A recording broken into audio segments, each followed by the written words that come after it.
Hello. Welcome to the Fable 42 Network, where we build friendship, community, and chaos. Lots of And you're chaos. about to watch Middle Earth Shadows in the North, Season 3, Episode Numero Uno, New Meetings. But before we get started, we have a few sponsors, and as you can see, we also have new faces. We'll have to introduce those in just a moment here. But just to go over the sponsors that we have real quick, we have Critical Dice all over the Fable 42 network. Critical Dice is our main sponsor here. As Jason's a wonderful guy, and the stuff that he has at the store is beautiful. In fact, if you want to win some dice, enter in exclamation point critical for the dice giveaway. We will give it away at the mid-show after our break when we come back. So you could do that now and possibly win something. Other than that, we have an announcement as far as Middle Earth goes. Roll20 is now officially our sponsor. We'll be playing all of our Shadows in the North games, or Shadow in the North game, I should say, on Roll20. So you'll be able to see all of our failures in the digital box there, where we have a little box showcasing the bad rolls and or good rolls, the token 20s and Witch King 1s perhaps, in there. So yeah, check that out. It's really cool. Fancy stuff. Beyond that, I think we should introduce some new folks. Let's start with Anthony. How's it going, everybody? I'm going to be playing Clover Underknot. He is a hobbit and a scholar and pretty inquisitive, but also doesn't like fighting, so that's going to be fun. But yeah, it's good to be on the show and looking forward to it. Yeah, excellent. Then, of course, the wonderful Diane. Hi everyone, you know me as Diane or the Pretty DM online, and I will also be playing a hobbit, Esmeralda, mostly known as Esme, and she is a treasure hunter burglar and is excited to totally not have sticky fingers with everything. Oh, I thought you knew about the shadow thing. You know, No, that's a I thing know here. nothing. I know Okay, all right, yeah, shadows. All Yeah, I know is that I want to eat some food and I want to make some friends and get some things. totally fine, totally fine. And find We'll my see friends, yeah. where that goes, and find your friends. Yes, Find my friends, yeah. correct. And why don't we go ahead and Solo and Tristan, introduce your characters as well, just so everybody's back on form here before we get started into the game today. So, Solo, why don't you go first? Well, I thought we were gonna do this in like height order. No, that's fine. I can jump in. I am Chris Solo. I am playing Baranor, the Dunedain Wanderer. Very excited to become a kindergarten cop. Oh my god, that's right. You're all so short. Oh, wow. Okay. Yeah. Yes, Baranor is leading the hobbits, and I guess Dwarf is next then. Tristan, tell us a little about yourself and your character. So, I'm Tristan. I'm still playing Turn 12th Son, who is now the second tallest member of the party, which is crazy. That's like a trophy award or something. Yeah, Second place. it's kind of a big deal for me. Turn is angrier now than he's ever been, and looks forward to smashing as many things as possible. Fantastic. Well, some bummer news. We were trying to get the trailer to work, the new trailer here, with the new pictures and new stuff, but the rendering machine decided to crap out, and that's not good. So, unfortunately, we will not be able to debut a beautiful trailer with a new cast today. Instead, we're going to kind of just jump right into the game. So, without further ado, unless there's any other announcements missing, I can't remember. then I guess we are going into the new session, Middle Earth Shadow in the North, Season 3, Episode 1. But before we begin, what happened? Well, it's been some time now, hasn't it? What happened to our heroes? When last we left our tale, they were in dire straits. Orcs and trolls flooded the fort and forced the company to make a choice: to flee or die. And so they fled, but not without great cost. Oh no. Haida, strong, fierce Bayon fighter, she stayed behind, despite Turn's best efforts to drag her along. So the rest of you may escape. Down a hole they fell, plundering into darkness. They came upon a great forge where many free folks were enslaved. Tired, wounded, and surrounded by foes, there was little they could do to save those in the forge. Yet, with a last-ditch effort, as they left, Iowan saw a familiar face. Delwyn, a rough young lad from Lake Town. Not wanting to abandon him to this awful fate, she distracted her captors and sent Romeo to fetch the young lad. That was not the wisest of decisions, for Iowan at least, because our heroes could only watch in vain as once more they lost another companion. The orcs taking her beyond their grasp as they continued to flee their foes. Days passed as the company wandered in the wilderness at a loss. Odin's heart could not bear more sorrow, and said his farewell, intending to fight the shadow alone. No friends to hold him down, no friends to cry for. Turin left as well, to inform Haida and her family that what had happened in the fort, and to do what he could to aid them. Half a year passed on, new folks were met. Baranor traveling alone now, yet with Romeo. Met Esme, an old hobbit friend of Rin's, out in the wilderness. Esme had intended to travel on her own, getting the urge to see the world. They joined together and traveled for a time as months passed on.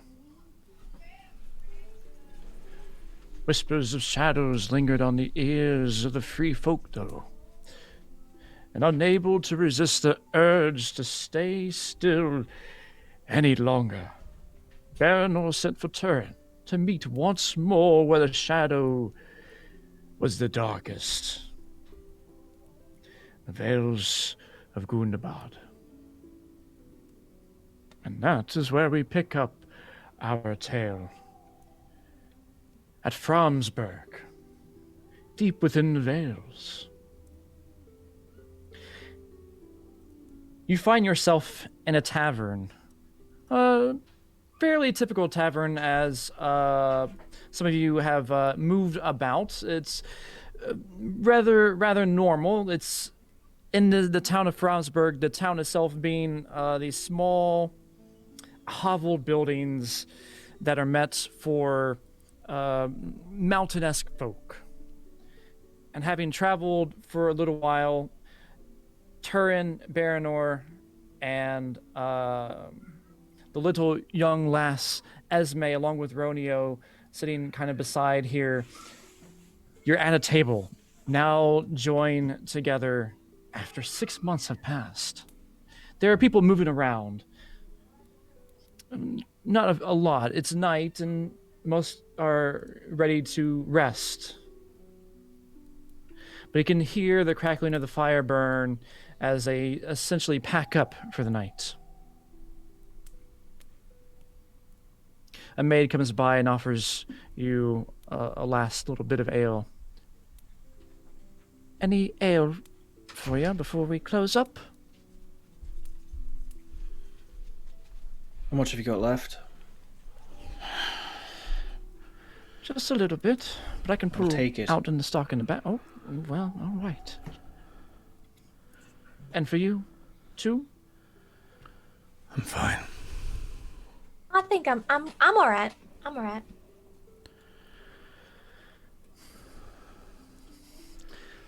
Right. And she heads off and leaves and gathers the drink.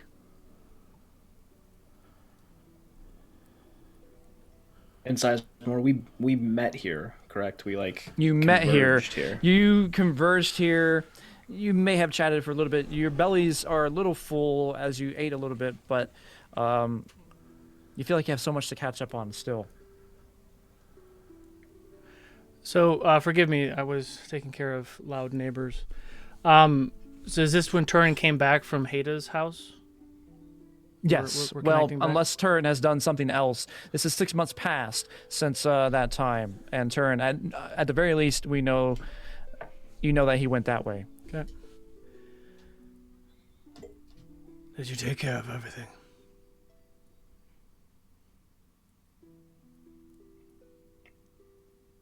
It's taken care of as it's going to be.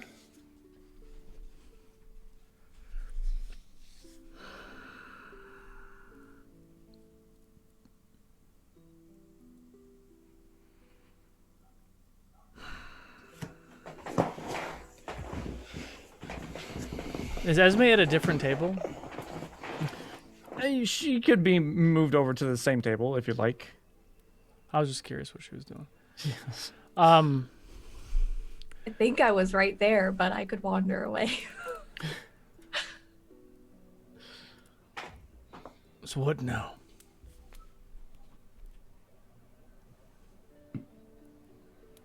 You sent for me. I'm here for one reason, Marinor. You said Gongabad. Yeah. We have some unfinished business. We have orcs to kill.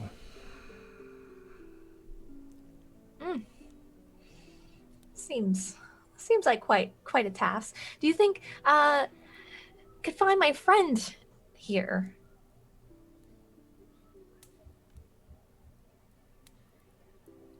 Could you be more specific? Well, she looks like me. She's a hobbit, and her name was Ren. She's gone about, and I kind of lost track of her. Oh, I should have known. Oh yes, and there's that. Did I say a joke?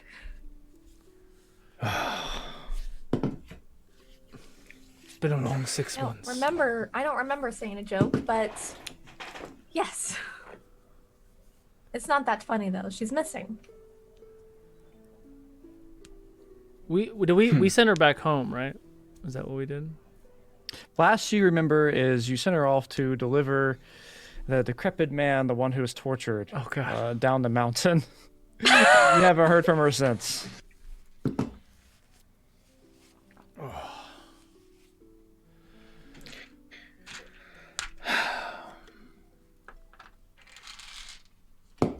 Certainly know how to pick your companions, Baranor. It's gonna fall on my lap. Perhaps aim a bit higher next time. Was that a short joke? Of course not. I think I'll head to bed. First light? As always. As you say that, the maid comes back, kind of carrying this mug of ale towards you, Turin, and places it on the table. There you are. I flick like 2 coppers to her. Oh.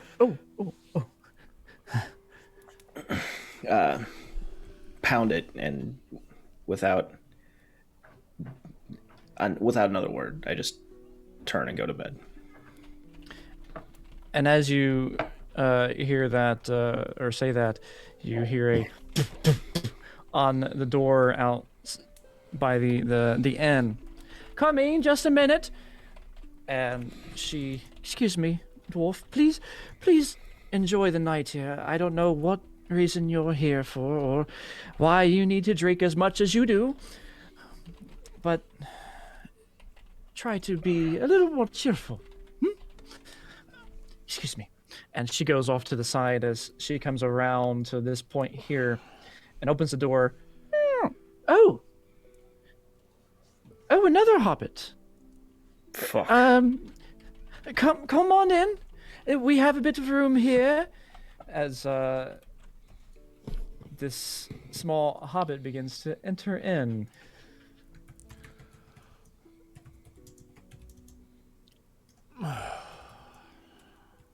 Hello. Oh, hello. Funny seeing you here. I don't see many hobbits. Yeah. I'm looking for a hobbit too, but you're not the one I'm looking for. Oh, well, yeah. That's too Don't bad. think people know. Well, the dwarf that's leaving now, that's a new friend. This is a newer friend, Baranor. Nice to meet you. My name's Clover. Nice to meet you as well, Clover. My name's Esme. You reckon they have any extra rooms here tonight? Been traveling a bit, kind of tired. Yes, we do. Dwarf, good sir. I hate to be a bother anymore, but perhaps this could be a good thing for you. Do you mind sharing your room? I'll sleep outside. There's no need to do all that. Please, you do have the biggest room in the inn. They're all the same size. Small. Well, I take offense to that. They're not. That last one there is as large as my own home, I would wager. Fine. Well, thank you. Just don't talk to me. Oh, all right. He's a little grumpy. It's all right. You He'll come around. You probably see the first little smirk in Baranor's face in 6 months in this moment right now. This little sliver of joy that he is experiencing right now. You see Ronio, this large hound, definitely the size of a hobbit, for sure, kind of go over towards you, Turn, as she lowers her head and begins to whimper a little bit. And nudges your leg.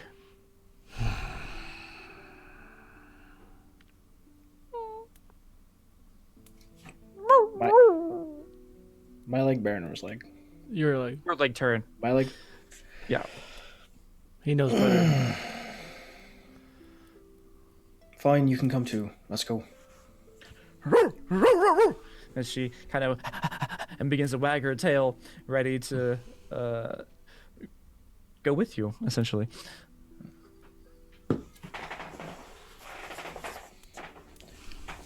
Glancing kind of over his shoulders to make sure no one's watching, he scratches her ears one time.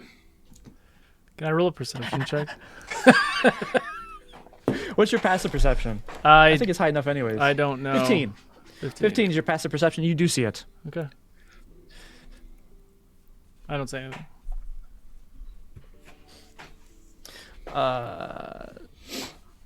With that, the night is yours. So I believe, Turn, you're going up to bed. Baranor and the two hobbits. What are you three doing?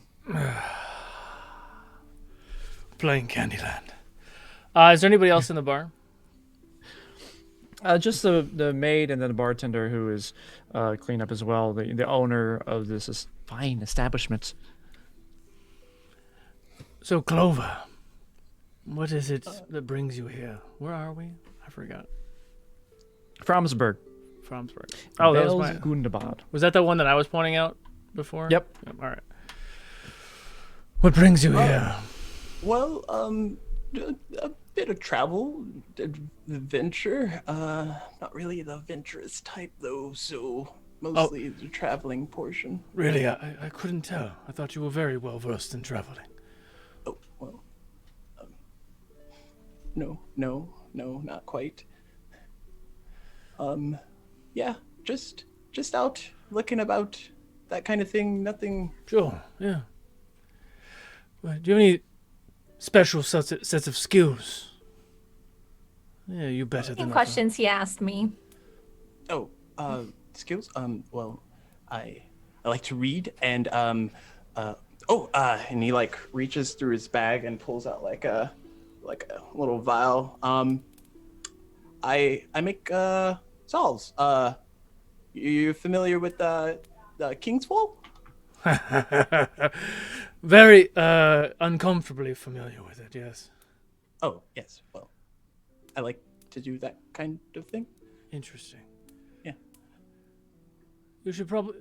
You know what? Why don't you join us on our adventure that we're going on tomorrow? Adventure? Traveling. Ooh, Minimal adventuring. Oh, so it won't be dangerous. I don't want to answer it. Danger. I don't want to answer because I'm gonna get a shut up point no matter what comes out of my mouth. There's always danger in the world. Yeah. I guess that's right. Yeah. Well, yeah. Sure. So what time in the morning should I be ready? Breakfast. 8 a.m. maybe. Yeah. I'll just follow the grumpy guy in the morning if he gets up early. Yes. Yeah. Baranor, right? Yeah. Yes. And I'm sorry, what was your name again, Miss? A lot of people don't hear me when I say it. It's Esme. Esme. Oh, that's a pretty Yeah. name. Yeah. Well, It's short for Esmeralda, but it's a lot to say, so just call me Esme. yeah. Awesome. Well, yeah. I will see you all in the morning. Wonderful. And he kind of like puts his solve back up and makes his way up to the rooms as well.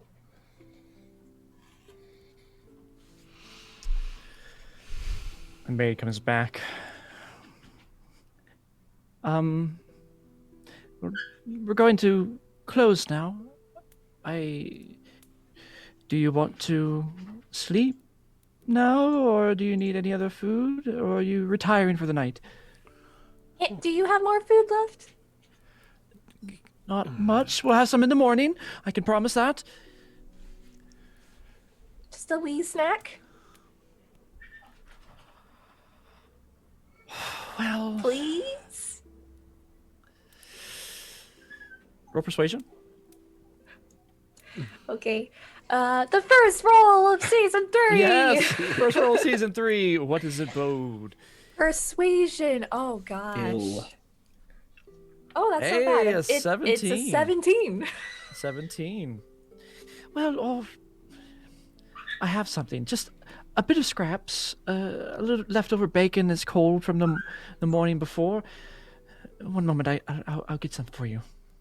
And she Awesome, quickly thank goes you. to the side and comes back around as she does hand you these small bits of crumbles, essentially the leftover bacon bits for you, and kind of hands it out on a small wooden bowl.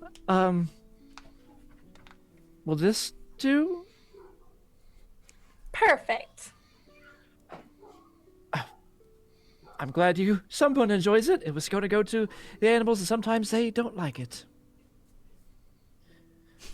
Oh, well, I will like it. Good. Well, I need to close, and you all need to leave. Or sleep, rather. Yes. Thank you for your help. Thank you. And I'll head up to bed.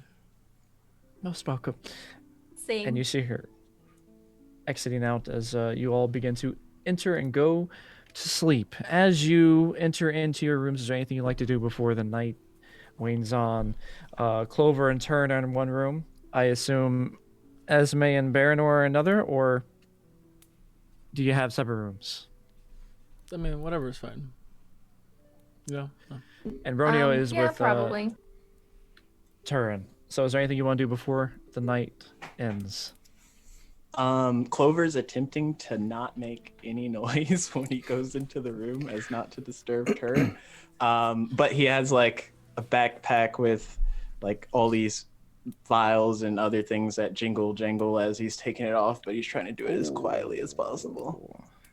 It's Yeah. okay. You walk in and there's a large flask that seems to be about half empty laying next to, like, on the bedside table, and Turin is like snuggled up with the dog, snoring loudly. Clover sees this and he's like, "Oh, that's not a problem. That's not a problem." Gets into his bed and curls up to sleep.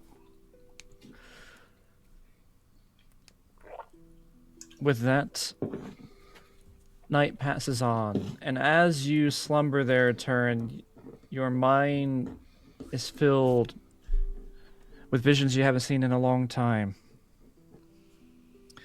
You dream of Haida, and you see her last moments.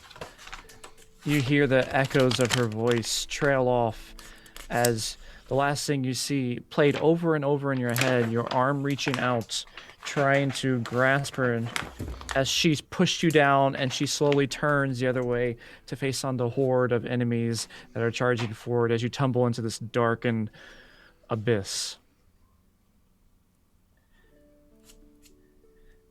And with that,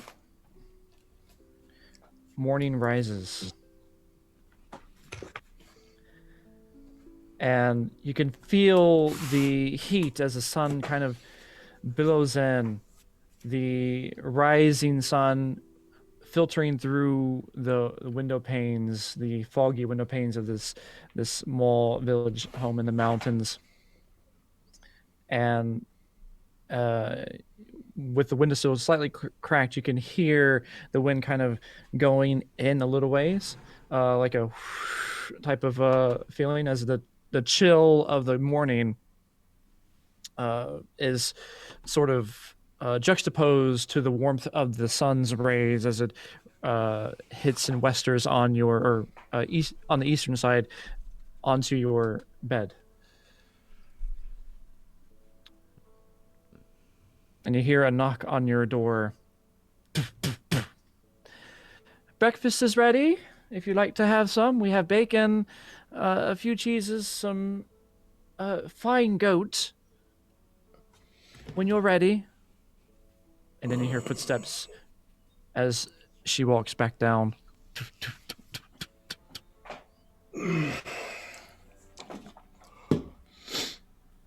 Romeo jumps from your bed and goes straight to the door with a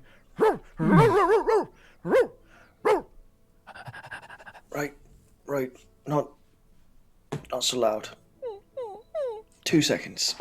She starts to scratch at the door. I'll let her out. And he gets up out of bed. Thanks. Up his pack. You open the door and she immediately bounds and pushes the rest of the wedges her way all the way out and starts to go down the steps, and you can hear her kind of like her feet fumbling a little bit all the way down the steps a little ways, and you kind of hear the in the distance, I get your food, yes. You're friendly. Where's your master? Whoops. Should be Clover fine. proceeds to go out and try and find her. Baranor's sitting at the fire, smoking his pipe, watching this all and not doing anything.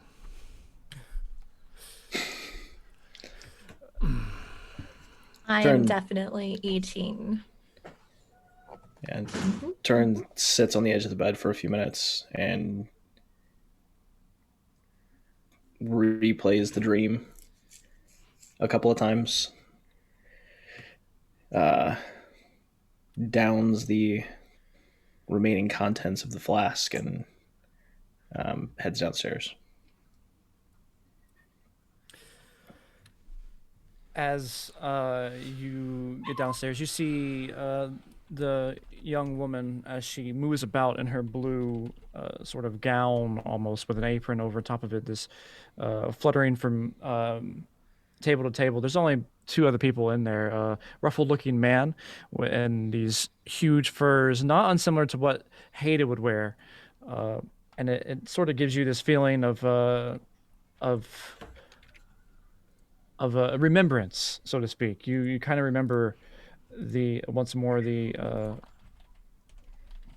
Haida's vision kind of floats in your head as you see Baranor to the side and the fire billowing up, crackling in the distance. You hear the chirping of birds on the outside as the morning comes in, and the maid comes over.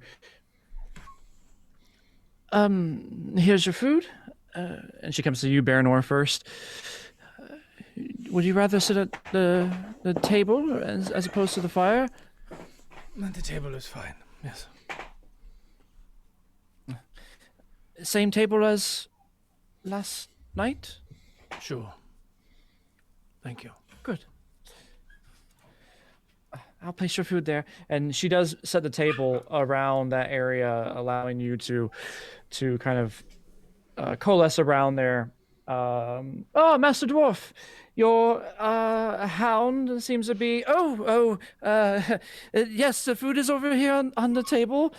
She places it down as the hound kind of jumps feet up on the table there, and the head is kind of leaned over top and is outstretched. You can see this hound is so huge, or like as tall as you, Baranor, as it presses itself and rises up like an entire human-sized creature.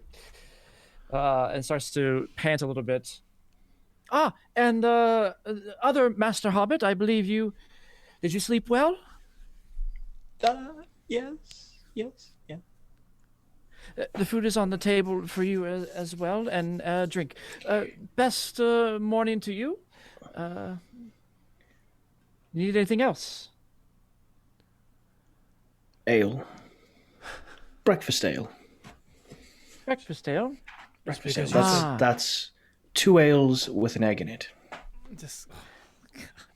And you see, I thought I had you pegged, but I guess not, as she takes the ale that she has set 3 tankards onto the table already for you. But now she pulls them back with eggs. Cooked eggs, or? Why would you put cooked eggs in a... No. No. Raw eggs. Raw eggs. It must be a dwarven custom. My apologies, good Master Dwarf. And she goes to the back with the 3 tankards, and you see her kind of huff. And eventually cracks the eggs, and you hear the push as this drops inside in the back there, and then comes back out with the 3 tankards. 3 ales with 1 egg apiece in it. Master Dwarf. Perfect. And she bows and takes her leave. Hey, Turin, are you going to sit by yourself all morning, or are you going to come join the rest of us?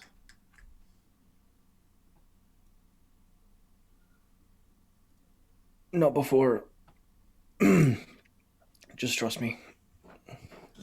And have you seen the lad this morning? The who? Small man. Little, he's a teenager. No. Looks angsty. I didn't know we had one of those. We do. He's still shorter than you are, unfortunately. No, fuck. Is this an adventure or a daycare? Hey, I'm not a child. You don't have to look after me. Don't worry, I won't.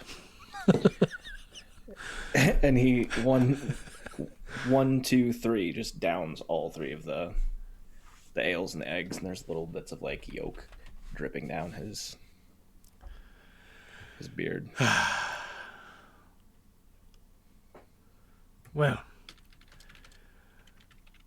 Clover, were you able to sleep with all the racket? Yeah. It wasn't too Trent bad. looks at him over the rim of an ale. Well,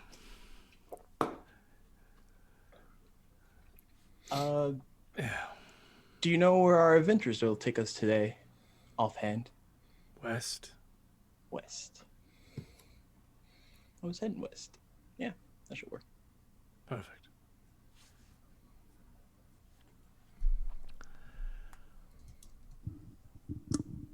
Amazing.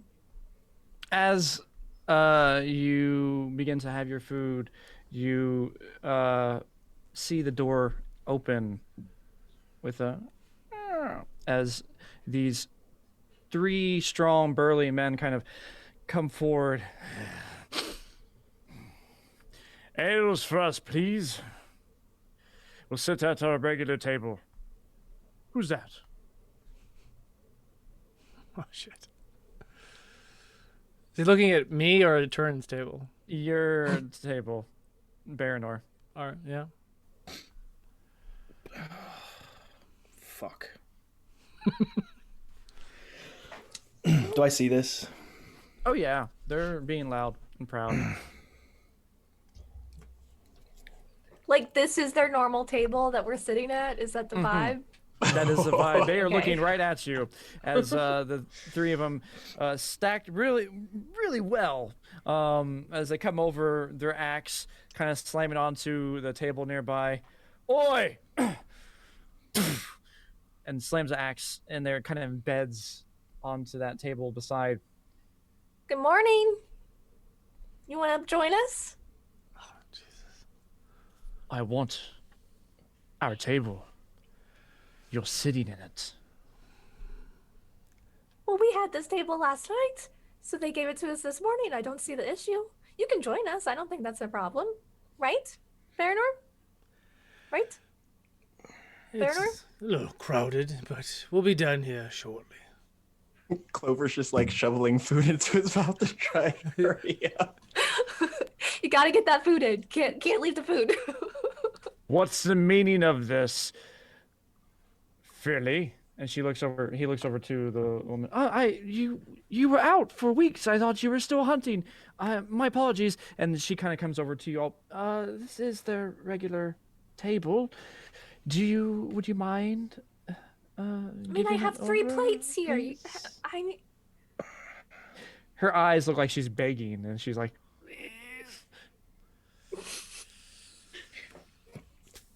Baranor?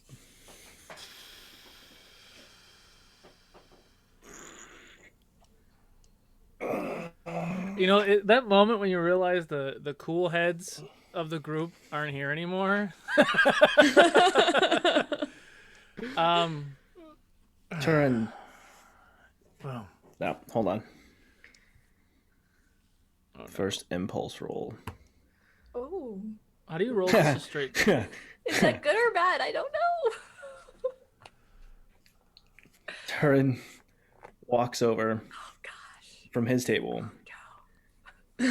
kind of eyeing the 3 up and down, and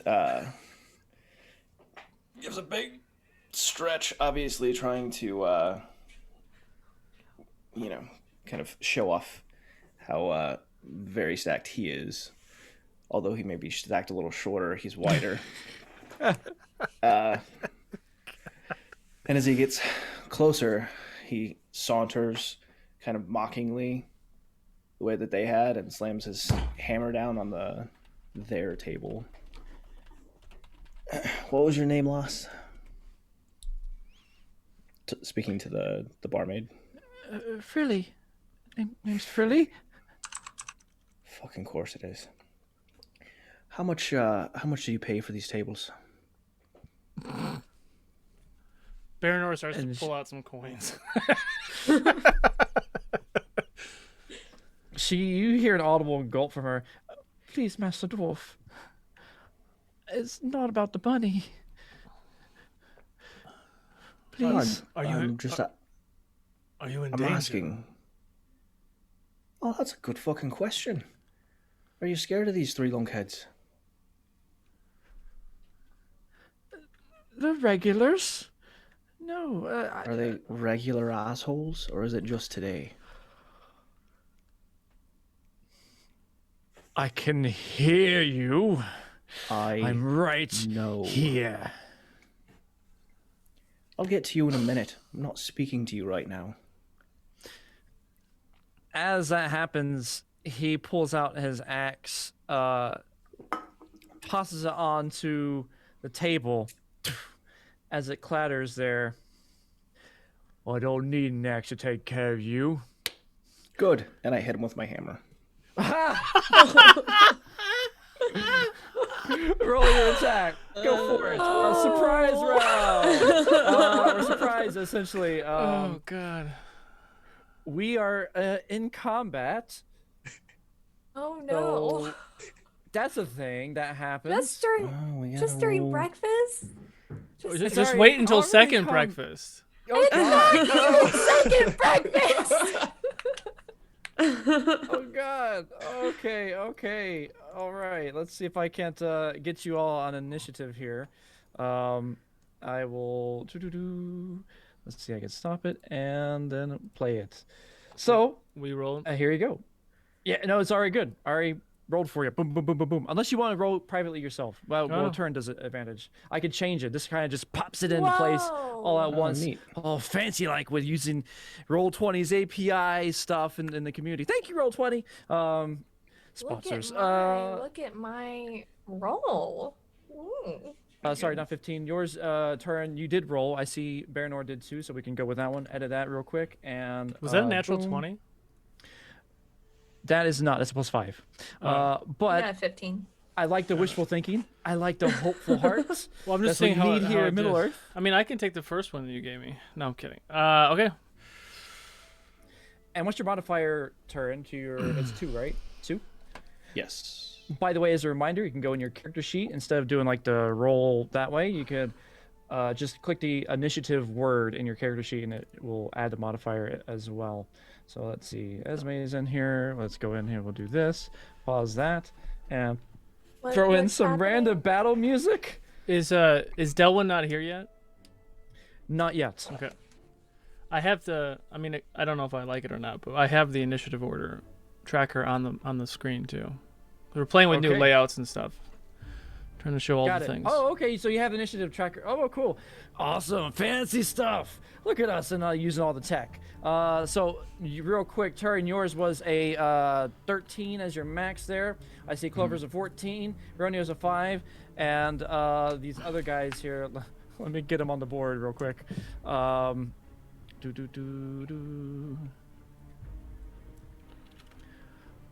Real quick. Oh, goodness. Yeah, that totally was a thing that happened.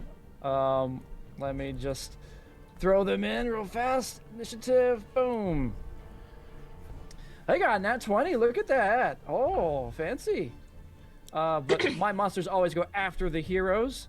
So with that, turn, you go first because you surprised them. And then we'll go into the official round.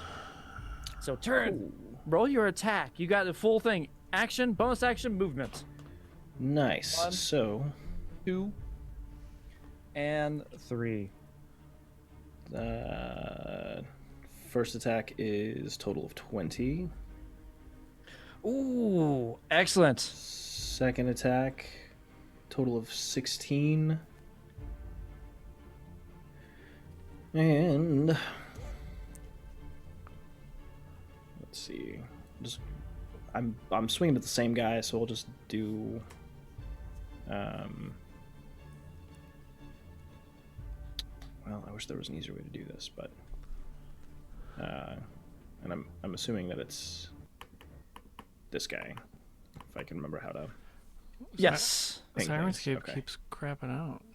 I know, it's being weird. So left click and hold it down and it'll ping. Is it crashing go. for you too? Yes, it is. It's crashing Okay. on my end, and then it's... So it's a server. They're not sponsored, guys. I'm not dishing trash. I love Sirenscape, but anyways, it is causing some problems at the moment. So, Okay, so big asshole throws his axe down and says, "I don't need an axe." And I say, "Cool." Then I hit him in the kneecap with my hammer. Oops, that's for not right. It's all right. 20 damage total. Plus. look at because that, 2d8s. None of his right.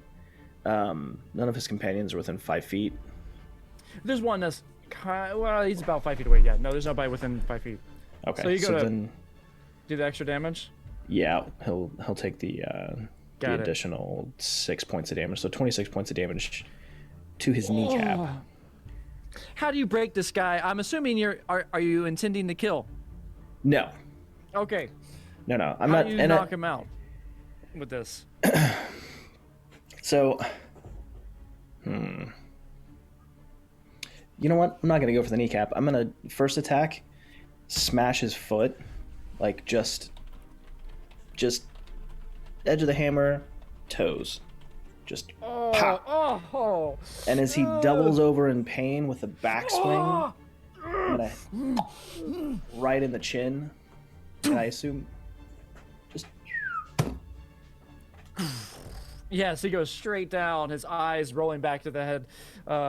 As you do look at the other ones, Esme, it's your turn, but you see everybody else putting their hands up. Yeah, I'm just gonna stand there. I want to just, if anything starts to go down, I think I'll first. I want to be ready to go under the table. Okay. Like I'm starting okay. to like with my plates. With my plates. Like I'm not trying to attack anyone. I'm just Gotcha. trying to get out of the way. So yeah. you could move underneath and just go prone underneath the table.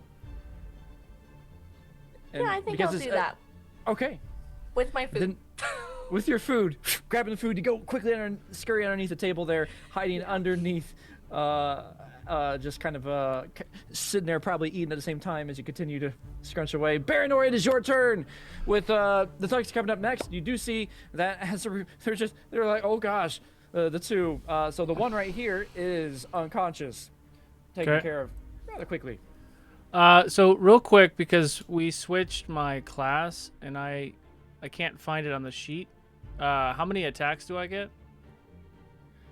So you get, I believe, two attacks. 2 attacks, and As then a I wander. can, Yep. and I can still do what all my training. Goddamn Sirenscape. I can still do my training where I take the 3rd attack with the bonus action, right?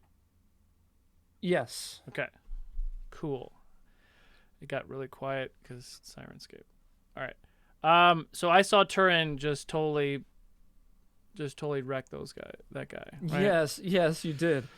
Oh, Intense. I'm going to run towards that guy's body and kind of do that like back shoulder parkour and take my short sword with my left hand and just kind of hit him with the butt of the short sword. Like I'm trying. I'm rushing forward. I'm trying to not kill the next guy, but hurt him really bad. Got it. Like right there. So, more like that. excellent. They're rushing forward. Go ahead and roll your. That was your attack there? I haven't done my attack yet. Okay, I was making sure the one before wasn't No. what you meant. no. Oh, short sword. Got it. 12 is enough to hit as you do kind of make your way forward, dancing along, and quickly take the butt of the sword and. How do you knock him out? With just that, take the motion of me kind of rolling over the guy and just whop, hit him with the side of the sword. So just so I'm aware of how does it calculate the damage? So I rolled a. So the top I is rolled your... a 3. I rolled a 3 plus 7. Got it. Okay. Correct. You hover your mouse over it, and it'll Yep. tell you all your modifiers and stuff. That's what I was looking for. Okay. I still have movement to get the other guy. Yes, you do. All right. Same thing. I'll charge this guy. I'll do the same thing. My second attack. Yes. Definitely a token 20 there. 12 points. How do you take this guy out? I'm just gonna punch him while holding the sword, but still gonna punch him with my left hand. Excellent. Excellent. He goes down. And you're out of combat. That was fast. Uh-oh. Well done. So, well done. As you are now out of combat here, you see the woman. Oh, no, tables were broken. Okay. Thank you. Thank you all. And as this is being said, you hear audible gasp. Boss, you're right. I got the little lad here. Out the door. I hear that. Yes. Damn it. You all hear that. I don't go back to get my ale. I go out to the door to see if it's who I think it is. You see one of the people over here holding on to the hands of Delwyn, this scruffy boy from Lake Town that you met in the forge that Iorwin sacrificed herself for. Now you have one chance to let the lad go.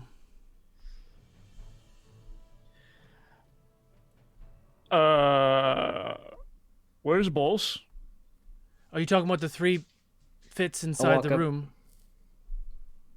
I think they're drooling right now. I walk up behind Baranor and toss the axe out onto the ground.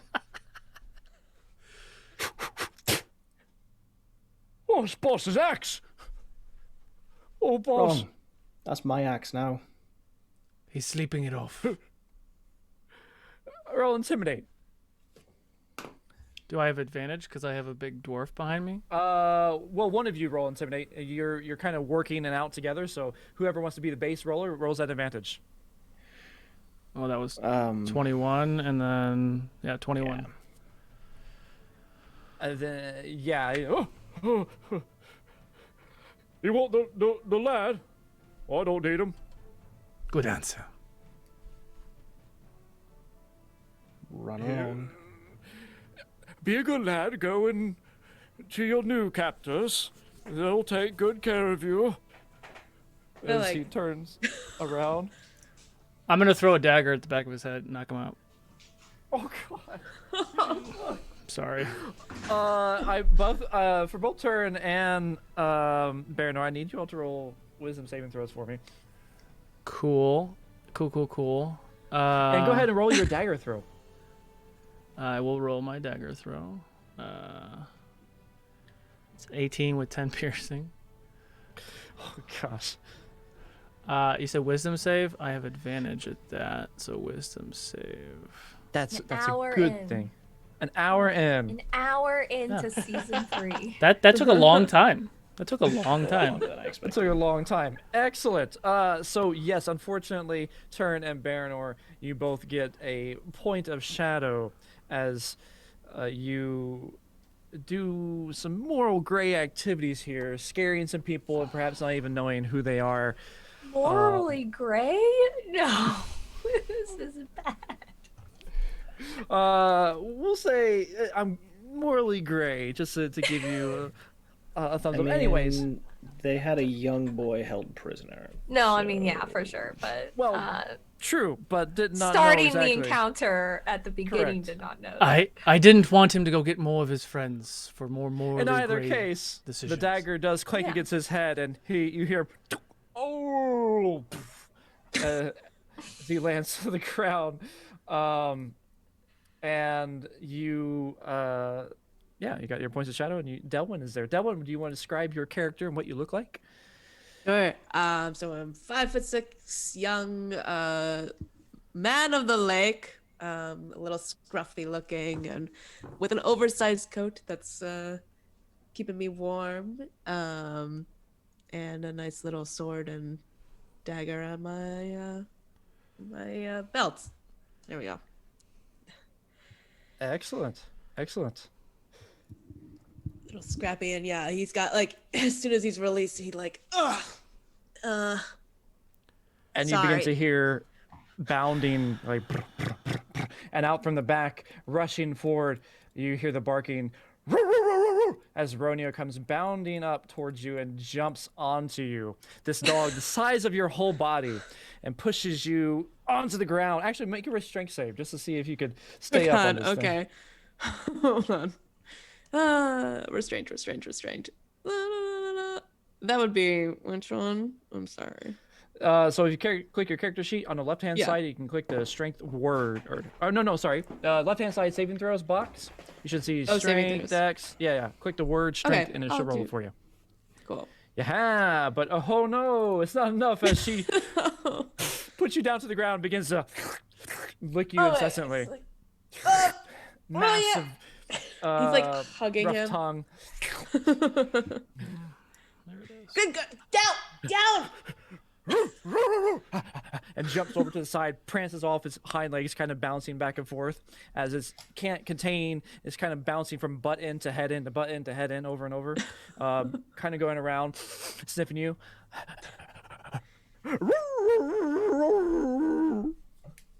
Yeah, I know. I stink of gross guys. I'm sorry. I'm gonna like scoff at it. So good to see you.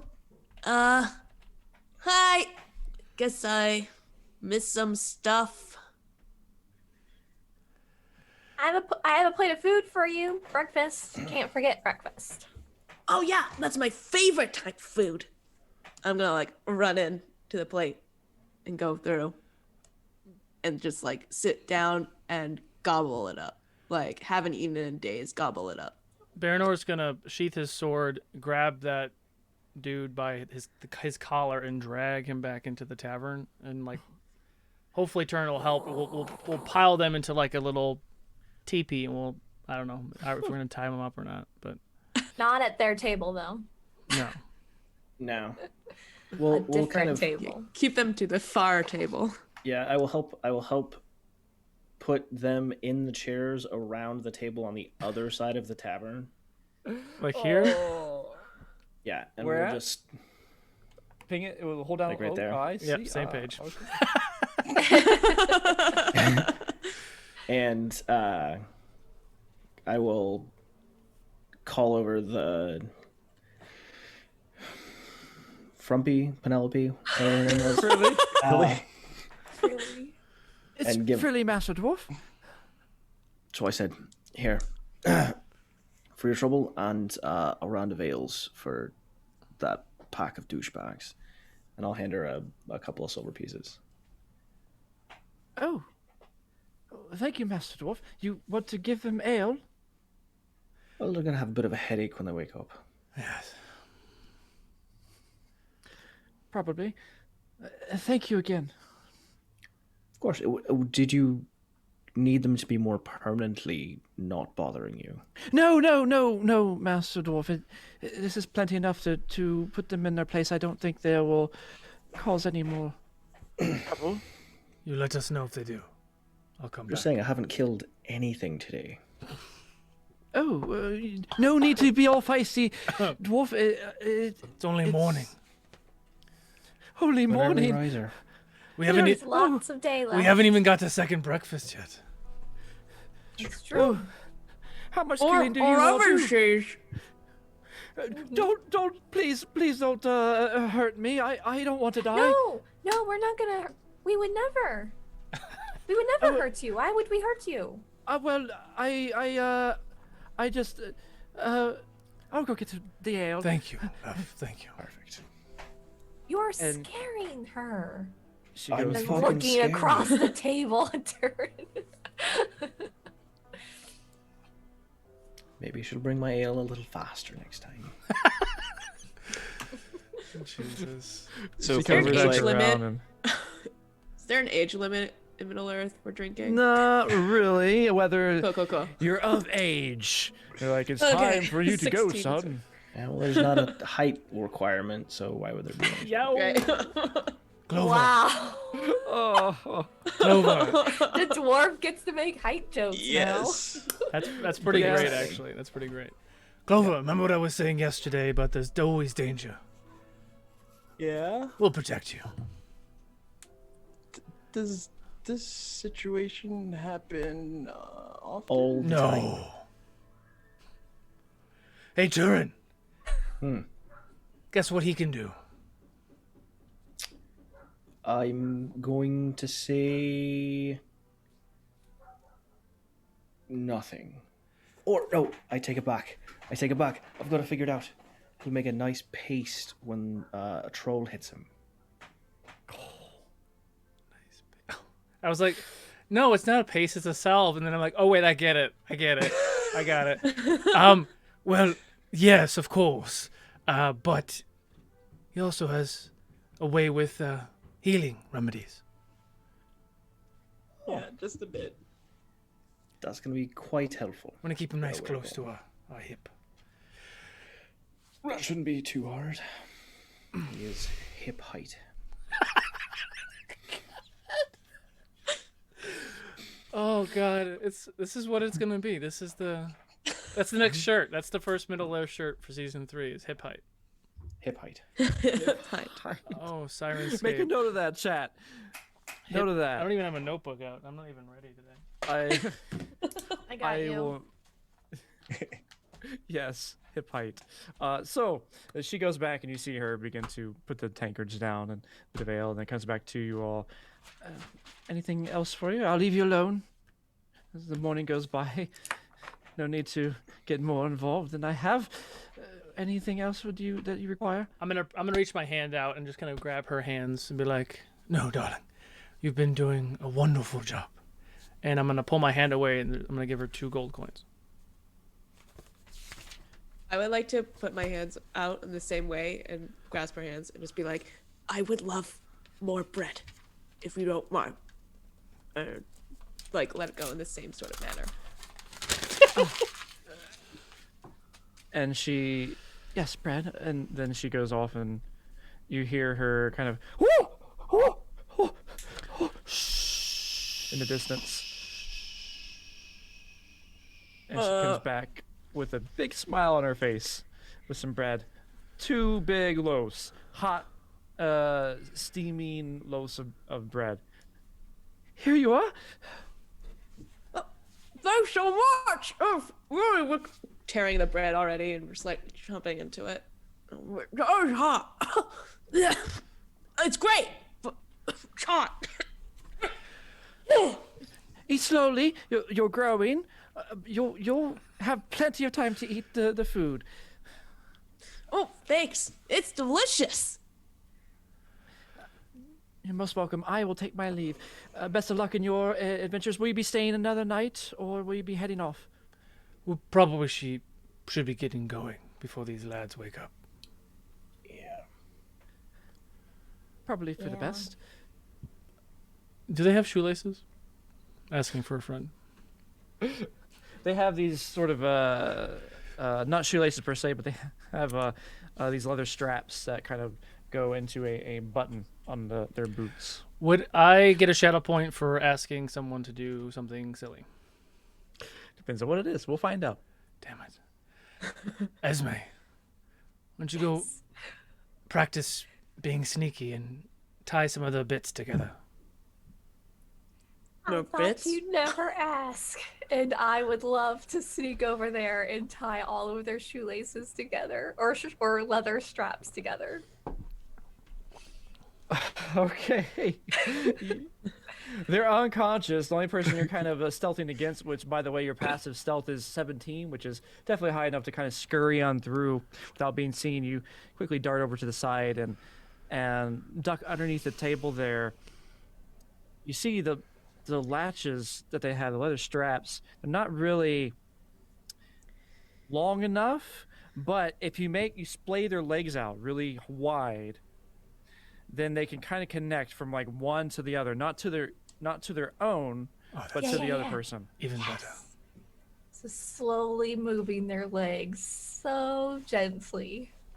And you uh do that. Let me roll to see how long they're unconscious for.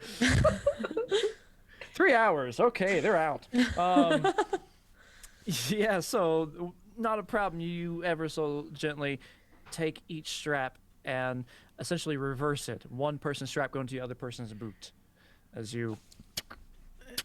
And while she's doing that, I'm gonna look to Turin. You see, I was a very skilled rogue, yeah. But she's half my size, and she has 2 hands. I feel like one of those things is pertinent, and the other is about height.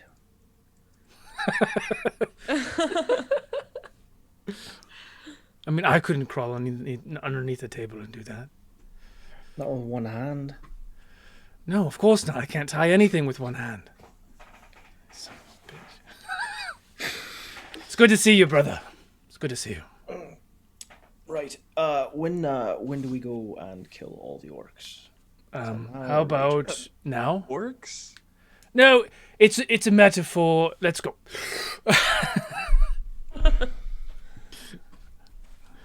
So, in that case, is everybody leaving? Yes, but I would like to try and swipe one of Baranor's daggers on our way out. I feel like we do Oh. this often. Okay. Okay. Your passive sleight of hand is 17 versus his perception of 15. However, you could do an active rolls if you want to do that. Sure. I mean, I'm okay with the passive because it's a sleight of hand. Baranor, yes, sleight of hand, yeah. Would I have advantage on this? I didn't. I clicked the wrong thing. So do I just roll it again? I guess. No, you can keep it. Oh. You're good. Oh yeah, So 15. with it. 15 was the first 15. one. Yeah. Yep, 15 was I the first one. didn't So roll a good one. no, should have kept with the passive. Oh, But the I roll. wanted to, but he rolled, so I I had to know go it. with it. No worries. As you do go by, you quickly take your little hands and go for his satchel at the back, where you know he has like a set of daggers in there that are wrapped around his belt, and you get open on the satchel part, and that's when Baranor, you realize somebody's touching your satchel of daggers. Yeah, and she'll notice that they used to just be loose in there, so I can just pull them out and throw them. Now there's like a little like snap, so Yeah. it's like I do it's this like all an the extra time. thing. That's enough, little one. I didn't do anything. I don't know what you're talking about. I know you didn't do anything because I caught you. I was trying to put some snacks in your bag because you don't eat as much as don't- you should. I don't believe you. I'm gonna continue walking, and I'm gonna try to let Turin know that she has sticky fingers where she can't hear me. Oh, okay. Roll a stealth to see how loud you are. Ooh, nice. Carried over some of your treasure hunter days, which is higher than Esme's passive perception, which is actually pretty high. So yeah, you do whisper to Turin, and Esme, you don't hear it. Turin, she's very skilled in the arts of burglary and sneaking. So make sure your coin purse and your trinkets are adequately tucked away. So- Coin purse is next to my coin purse, so I'll notice. I always give it back. She does give it back, but just so you're aware, she means Right. well. They're hobbits, of course. They're kind creatures. Are they? The last hobbit we Fair. had Stabbed you literally in the fucking heart. stabbed me and tried to get me eaten by a dragon, and now we've got 2. We are outnumbered, aren't we, with the little folk? Well, I mean, they only count for half, but even still. Well, then you have the dog and the boy. We're even. Dog's fine. What could go wrong? We will all die. That's not so much what could go wrong, that's just sort of what's going to happen. Well, in perspective, Durin, I rode a dragon and fell off the dragon onto a mountain. Am I right? And you were carried by the same dragon for quite a ways. To be fair, I think I wrote it too, actually, now that I've thought about it. Twice, as a matter of fact. My bucket list is full. We just want to kill some orcs, yeah. Right. All of them or die trying? All of them. Right. As you have this conversation, you do hear in the distance a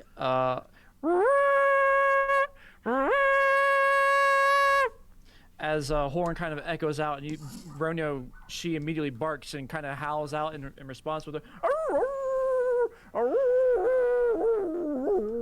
and she begins to bound off outside before all of you do. Royal, wait! I'm gonna chase after her.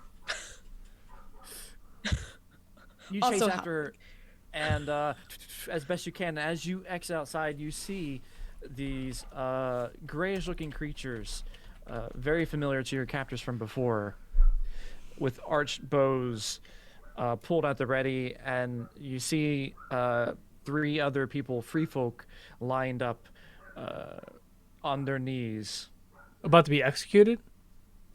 Wait, are we outside the tavern? Like, Yeah. is this Not right yet, outside the but tavern? they Ronio ran out, but yes, this is like right outside the tavern. This is happening. But they look like they're about to be executed? Yes. By the Well, same... I mean, Are they wearing the same stuff that the 4 guys we just knocked out? no. Okay. And they're gray, you said? Gray creatures? Or humanoids? Sorry. Yes. Gray Gray creatures. humanoids, gray creatures. Yeah. Yeah. I could show you on the other screen here. Your FMC, right? Yeah. And this is what you see over here. Okay. I got it. Okay. Well, still following Royo, I'm going to halt and I'm going to take out my short bow and just scream, "Hey!" Oof. And one of the archers pulls back the bow for a second. We got another one. Well, Get I him got lined you! I'm gonna like draw my back as well. And I'm gonna say, "Royo, sick 'em!" Can I? Okay, yes, roll initiative. And what's everybody else doing at the time? I mean, you guys go roll initiative as well. Yeah, if the kid and the dog would have left, I would have followed. Yeah. Let me throw you on here as well. We'll have you on the screen. Boom.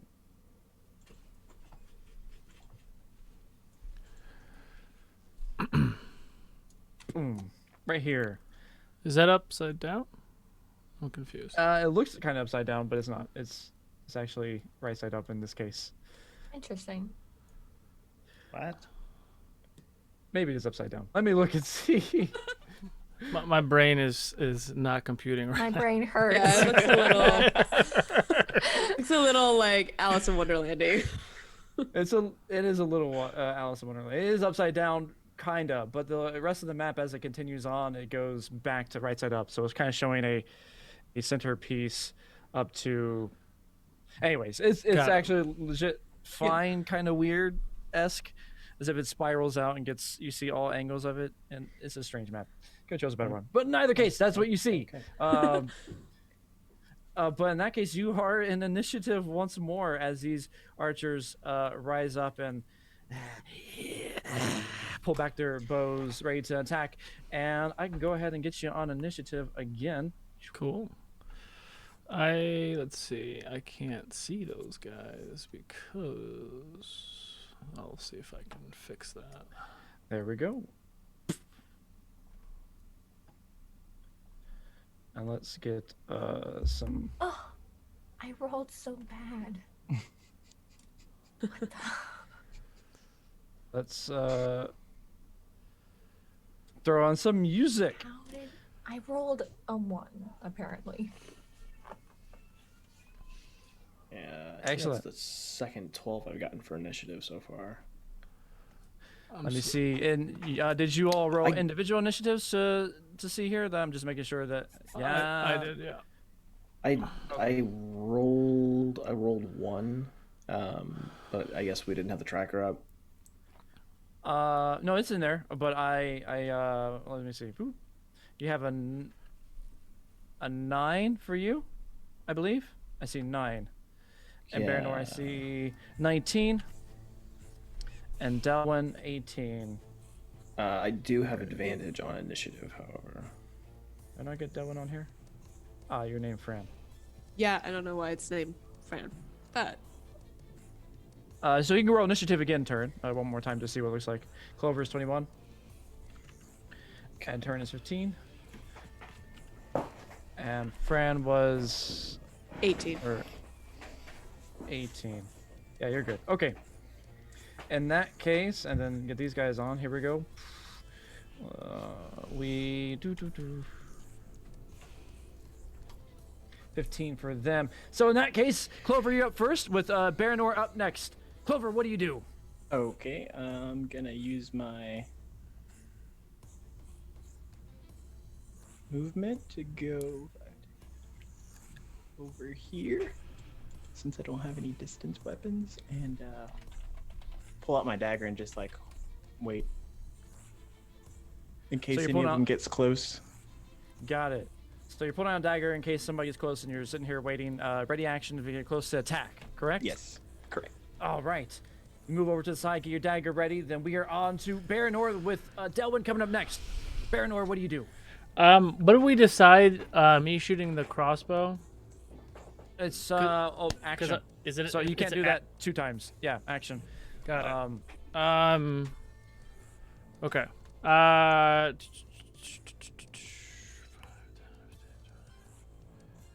I have to remember how to use this. It's been a while. Snap. Yeah, why not? I'm gonna charge. Nope, that's not it. I'm gonna charge right about there. I'm gonna take my first attack on the guy in front of me. So, yeah, go for it. Question. The foe of the enemy, because this is a servant of evil, right? Yes. So do I just manually verbally speak the extra 2 damage that's on top We of... could mechanically add it in, but I think, did we calculate it already? I may have already added in for you. I added in a different +2 from, because I'm like a dueler. So I get +2 to damage because of that. And I get... so this is an additional +2 against evil creatures. Yeah, we'll just manually say for now, or you can go in and add it, because it's against all creatures, all evil creatures of the foe? Or is it a particular type? Servants such as orcs, goblins, spiders, trolls, many evil men, and other creatures that willingly serve the Lord of Mordor. Well, that's pretty much everybody you're going to fight against, except for, like, the guys in there. So, So I just have to remember the -2 then, mechanically? -2 would probably be better. Okay. So I will if you add... go in and add those real quick. But you can do that on the fly. Got it. All right. For now, we'll roll it, add a +2 just to keep the battle going. I already added the 2, so I can... Okay, good. Yeah, excellent. Cool. All right, so first attack, 27 hit, 13 piercing. Yes, hits. Okay, and second attack, 12 damage, 18 hit. Ooh, yes. 12 damage, 18 to hit. So both hit, yes. And he's still up? They're still up as they kind of take your blades. They swing through and, anything else for your turn? I have a bonus action attack. I'm going to pivot there and then do bonus action attack against the same guy. Same guy. So you're coming over here, pivoting on this side. Okay, Yep. got it. Sword, yes. 28 to hit, 12 piercing. Yep. Okay. Yes, hits. All right. As you go in with the blade and stab in. Is that it? That is my turn. Then we are on to Delwyn with turn coming up next. Ooh, I'm going to attack this far right one here with the short bow. I'm just gonna fire an arrow at its head. Hello. Okay. Come on. I will say that Romeo is about as tall as you, and she's kind of in your way a little bit. You can Oh, move out of the way got to it. I make will sure they move. don't have half cover. I'll move here. Okay. And do that and hit with a short bow. Yeah, go or for it. try to. Roll your Woo! attack. One, Yes. two. You pull it back. Roll damage. Yeah. 9 damage. 9 damage.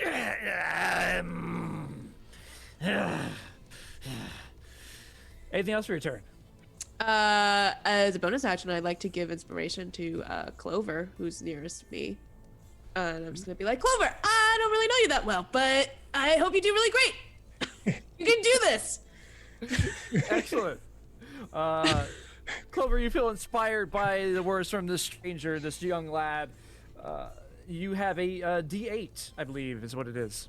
Just like a bardic inspiration, essentially. So I know you're familiar with that. Anything else for your turn? Nope, that's it. Then we are on to Turin with the orcs coming up next. Turin, what do you do? I take one more bite out of the leg of lamb or mutton or whatever that I'm eating, and this is shaping up to be a nice day. And I will sprint this way. And hammer.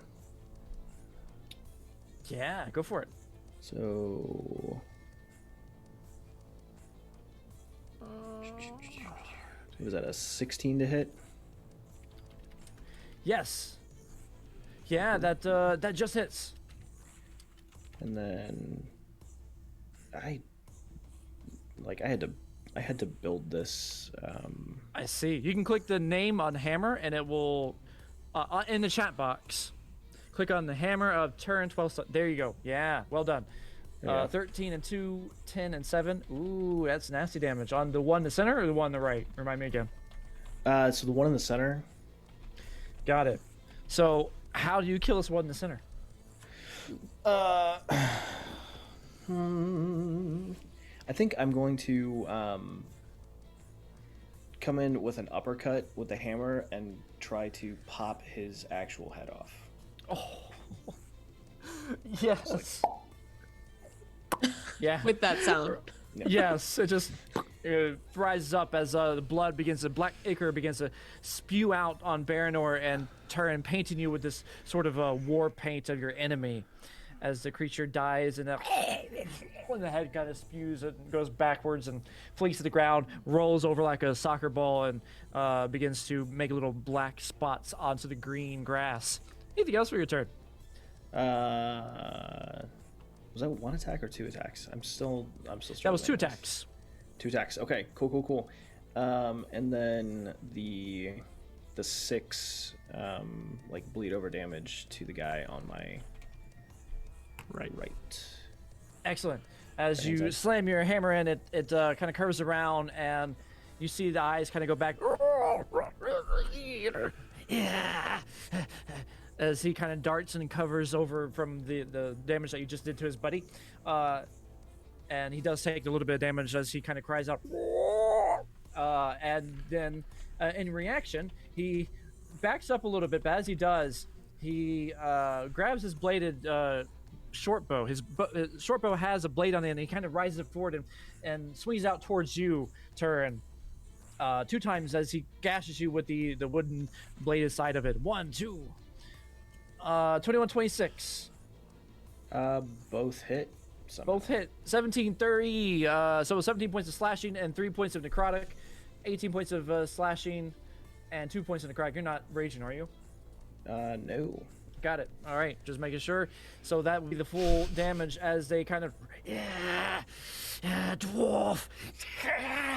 And then he backs away, provoking attack of opportunity as he tries to duck past and try to get the distance. That's a disgusting amount of damage. P.S. No, you're fine. So do you want to use your reaction to attack or no? Oh, I'm for just sure. double checking. Oh, okay. For sure. Ooh, a crit! Token Ooh. 20 there. Nice. Well done. Well done, sir. Go ahead and roll. And this is just a normal critical roll, so double dice. Oh. Sorry. It should calculate it when you roll Hammer of Turn 12th one. It will calculate the 20 in there for you. Okay. So click on the first one, not the second one. If I can. The Hammer of Turn in the chat box. Yep.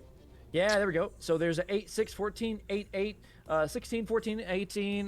So that's 30 points of bludgeoning damage to this creature. Ooh, nice. Plus the 6. So it doesn't get very far. How do you kill it?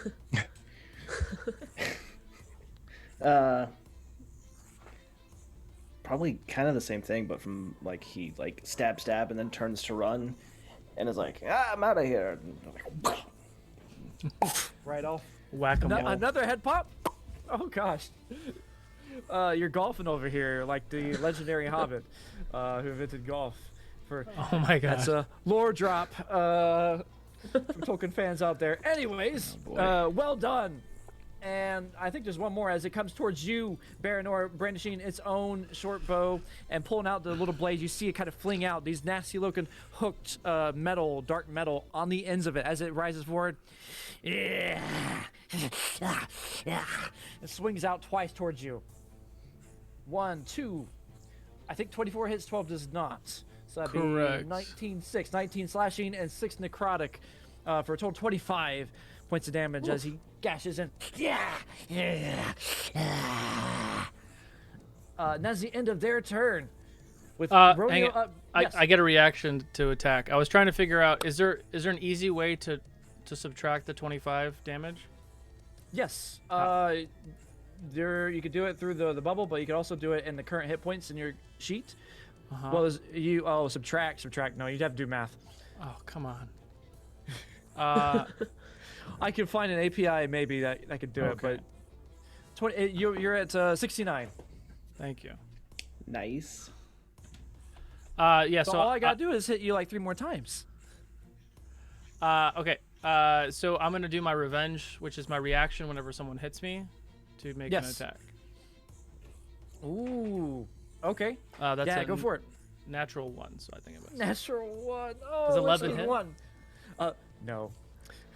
with So the natural unfortunately, one. as you try to brandish out your blade and go in for a quick short sword attack with your left hand, you kind of duck back from the blade because it guts you in the stomach, and you stagger a little bit, and you're not able to swing right. You kind of swing blindly for a moment and miss entirely. Yeah, where are you aiming at? Yeah, man. And then we are onto Ronio.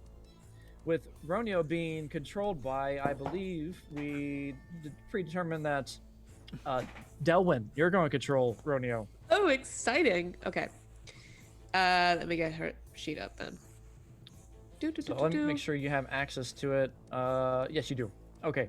So, yeah, you should see your sheet. It looks a little different. It's like an Yep. NPC sheet, but you'll be able to do essentially those actions, one or the other. Okay. Munyo can go forth and run, and let's see. Let's bite it just for funsies.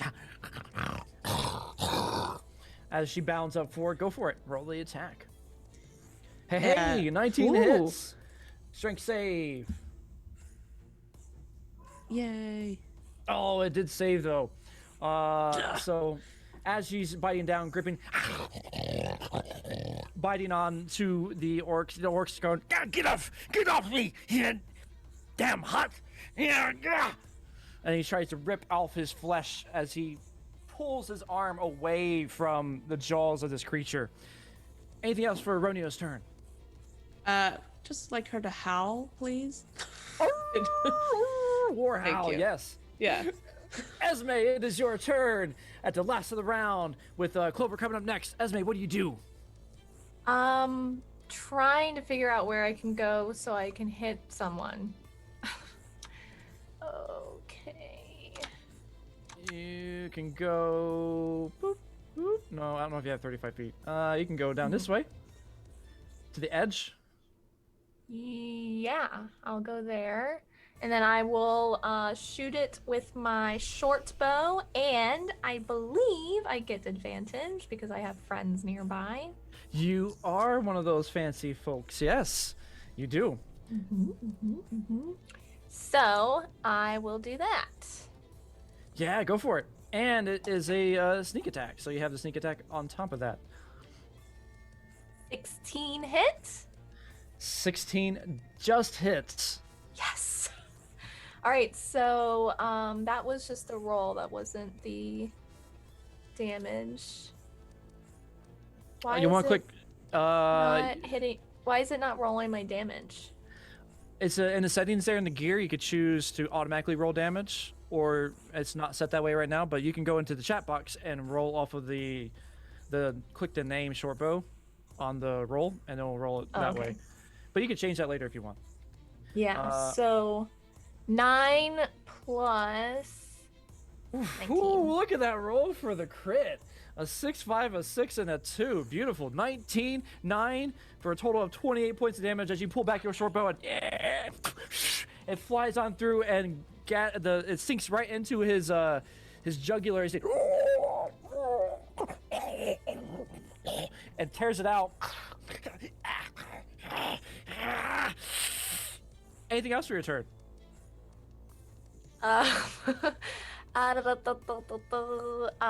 Bonus. Can I bonus action move? Let me see what you have. I think you should be able to. I think I can. Where is it? Under cunning action, you can bonus action to dash, disengage, or Yes. hide. Yes. So I want to bonus action dash back here by this bush. Excellent. Kind of ducking in between there. Do you want Yeah. to? Okay, got it. You're looking So- for the cover.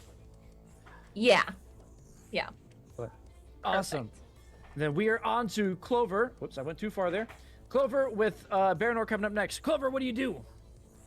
With that inspiration and seeing Turin and Baranor kind of closing in on the other orc, I'm just gonna run up to Turin and then use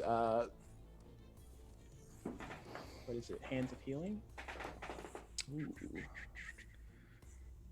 Hands of a Healer. Okay. Ooh, And yes. I'll use 2 of the 2d8. And since it's not a 10-minute one, it's just going to be a quick heal.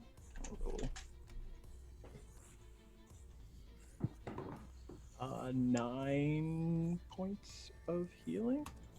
Yes. Is that right? Appreciated. You quickly take some herbs and herbage that you have in your hand, kind of crushed up already at all times in your quick pouch, and pull it out. And as you do, as you wrinkle it along, you kind of you see his wounds, and you go over towards his side there and kind of stuff it in like a gauze into the wound, pack it in tight. Might hurt a bit, but you'll feel better after it. Thanks. Excellent. Anything else for your turn? That was your action. And And movement. That should be all. Then we are on to Baranor with Delwyn coming up next. Baranor, what do you do? One left. So there was an ability that I didn't use in the beginning. I was wondering if you'd let me use it now, because I didn't organize this properly. At 6th level, you gave we're in the wild, right? Yes. Yeah, so I get advantage on my first attack. Ah. Would I be able to do that now, or just let it go and we'll come back later? Well, I'll let you. I'll be a nice DM. Let you do it now. Sweet. But there'll be payment later for sure. I'm gonna not do that now. Then I'm gonna take it straight. If I can't kill him with three attacks, I should go sit down. Oh my gosh! bless A it. 1. Oh, Witch King 1. Okay, yeah, no, that misses. That misses. Second attack, 10. Yes, nice. Okay, that hits. 10 points of piercing. It's still barely up as your short blade kind of stuffs into the side of his belly, synced in there. Final Still up. attack. How do you kill it? Aggravated that I missed that first time. I'm gonna come back through and just try to do the same thing that Turin did with the lobbing of the heads, and it probably doesn't fully pop off, and then wipe my blade on. And it goes down in a pool of blood that's now spilling out all around the area. You are out of combat as you see the people who are tied up. There are 3 of them there who are kind of whimpering to the side. There's a woman and 2 men. Thank you, warriors. Thank you for saving us. Can you untie our hands? Just a minute. You didn't quite get this all the way. You have to. It's sort of an upward motion, and I'll put my foot on the orc's chest and just like croquet swing to try to get the other. Oh. Yes, you do. Gruesomely kind of take your hammer and knock it all the way off. However, Can the I- gruesome extra carnage. I need you to make a wisdom save for me.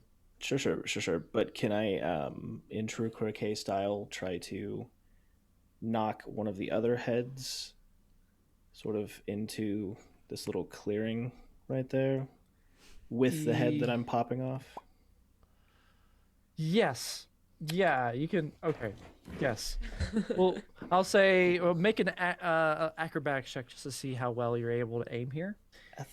What? Dex. No, I'll tell you what. I'll make it it's a dex roll, but you're using your hammer as a tool, so you can add your attack modifier to it. Oh, cool. Okay, so just a straight dex roll. Straight dex roll, yeah. Inventing the game of golf here. So that's was that a 14? Does it roll? It rolls at advantage all the time. Is that what I'm Rolls saying? at advantage all the time. Yes, the left one is the one that we always take if it's rolled at advantage all the time. But that can be changed later on if you want. We could toggle that and whatnot. We can talk about that in a little bit. But Okay. yes, So 15 plus 7. 15 plus 7. Swing upwards, and with a well-placed shot, you kind of you take some of the grass and begin to pick it up and just to test the wind out, kind of flutter it over, and you test it, lick your fingers and test the wind as you get a shot, and you line it up and you kind of go back and forth, do a couple test swings first, as it goes by, stretch it out, and then finally you go in for the first one. Quiet in the crowd. Pull back. It goes. It flings off as the head kind of crunches, it breaks inward.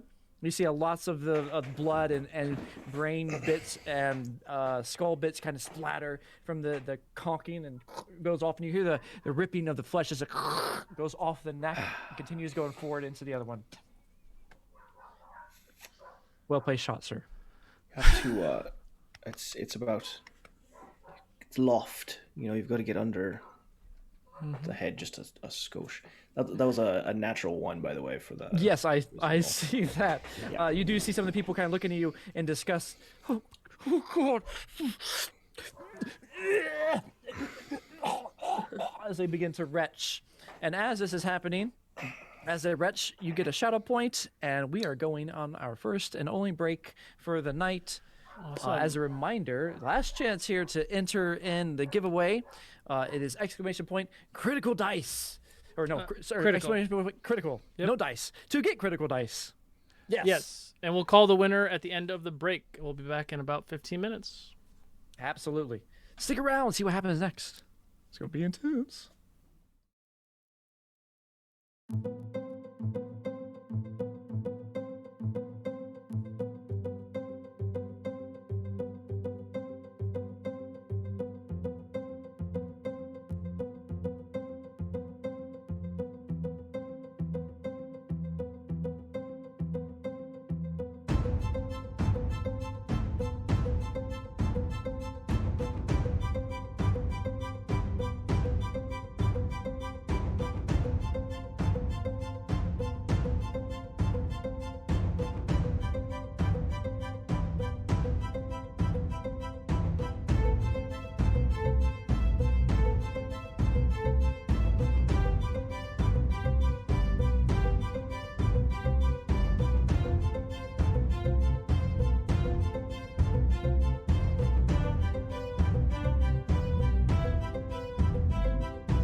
3. Oh, Sirenscape is up, by the way, Yes. Welcome back. in case you want to know. Are we back? Yes. We're back. I didn't hear anything. I think we're back. Hi, everyone. I'm just sitting here talking and chatting. By the way, somebody wanted to give away congratulations to our very own Tristan for winning the giveaway. But don't fret. There's still another chance. We got another opportunity at the end. So go ahead right now and later on if you want. Do it again. Exclamation point, critical. You'll have a second chance to go and get that wonderful, wonderful bit of dice. Now, I think the Sirenscape is working right now. It is. Hopefully. In either case, we are back, and what just happened was the enemies were destroyed. The orcs, as they were putted away. Turin got a point of shadow for that, but established a game of golf for sure. It's on the grip at the hammer. As left are these older folk here who were tied up before, wounded and whatnot. They are all sort of, can you untie us, please? And they were vomiting a little bit from the sight of Turin using his hammer, crushing the skull of his enemy, and knocking it out like a golf ball.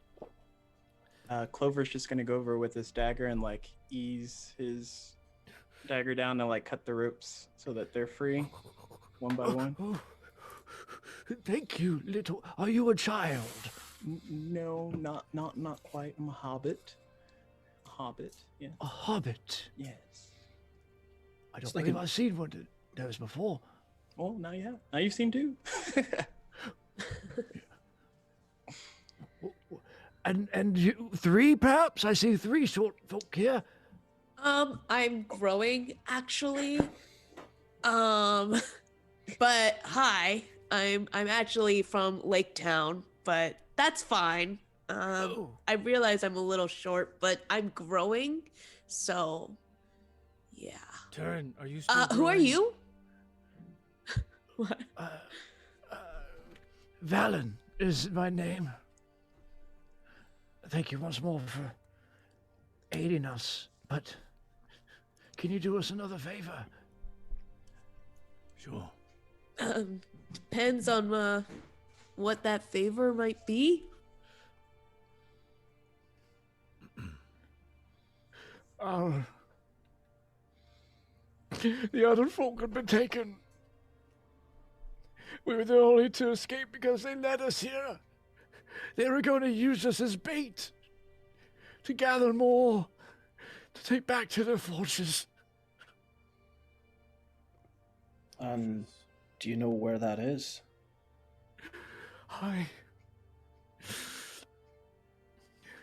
It's in the mountains, due north of here. Is that where we came from? Uh-huh.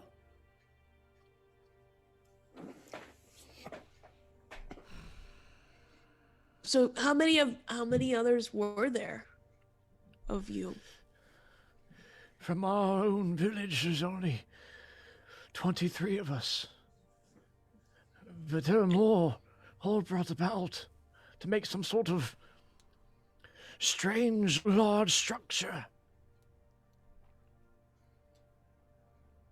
You were working there? I mean, forced to work for them? Yes. By the way, because you didn't get to hear this, but essentially your character was part of that forge. Right. So, Got it. so this is something that you recall quite vividly. Right. Yes. Cool. Well, I think we should go back. Said to the team. Other people. How did we leave that place? Did we kill everything and then leave, or we just bailed? You bailed. You were wounded, tired as you rushed out, knowing that you had a horde of orcs near you up in the above, and had no other choice but to abandon your mission.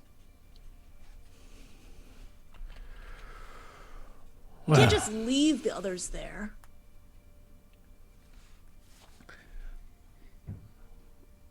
What do you think, Doran?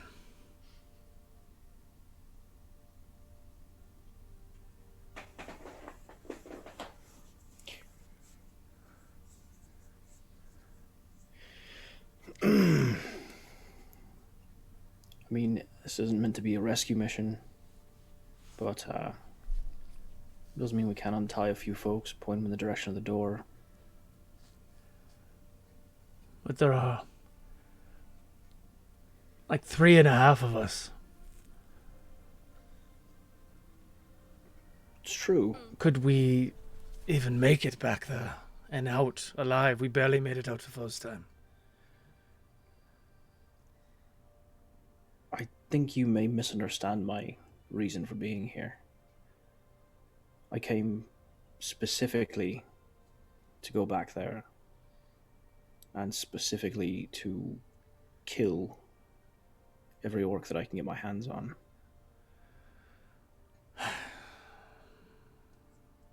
This isn't a rescue Please. mission, Baron. I beg of you. I understand. Please. This is revenge. I know. I know.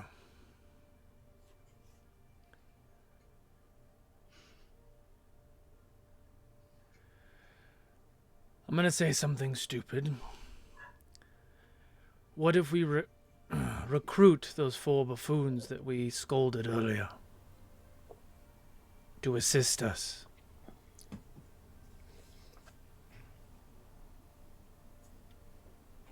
What are the chances they just kill us in our sleep tonight?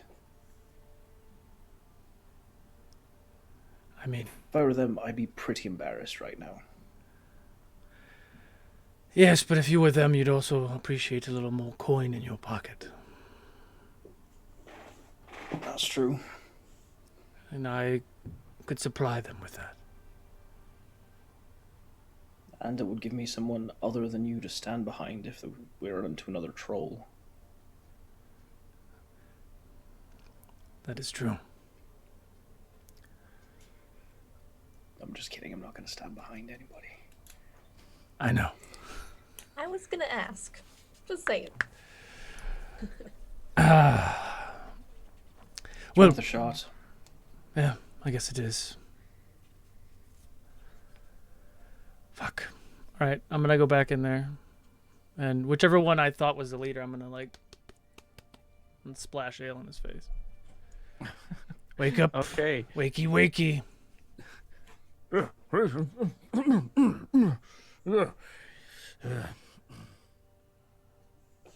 Well, hello. Welcome back. Eat or die together. I know. So I have a proposition for you and your men.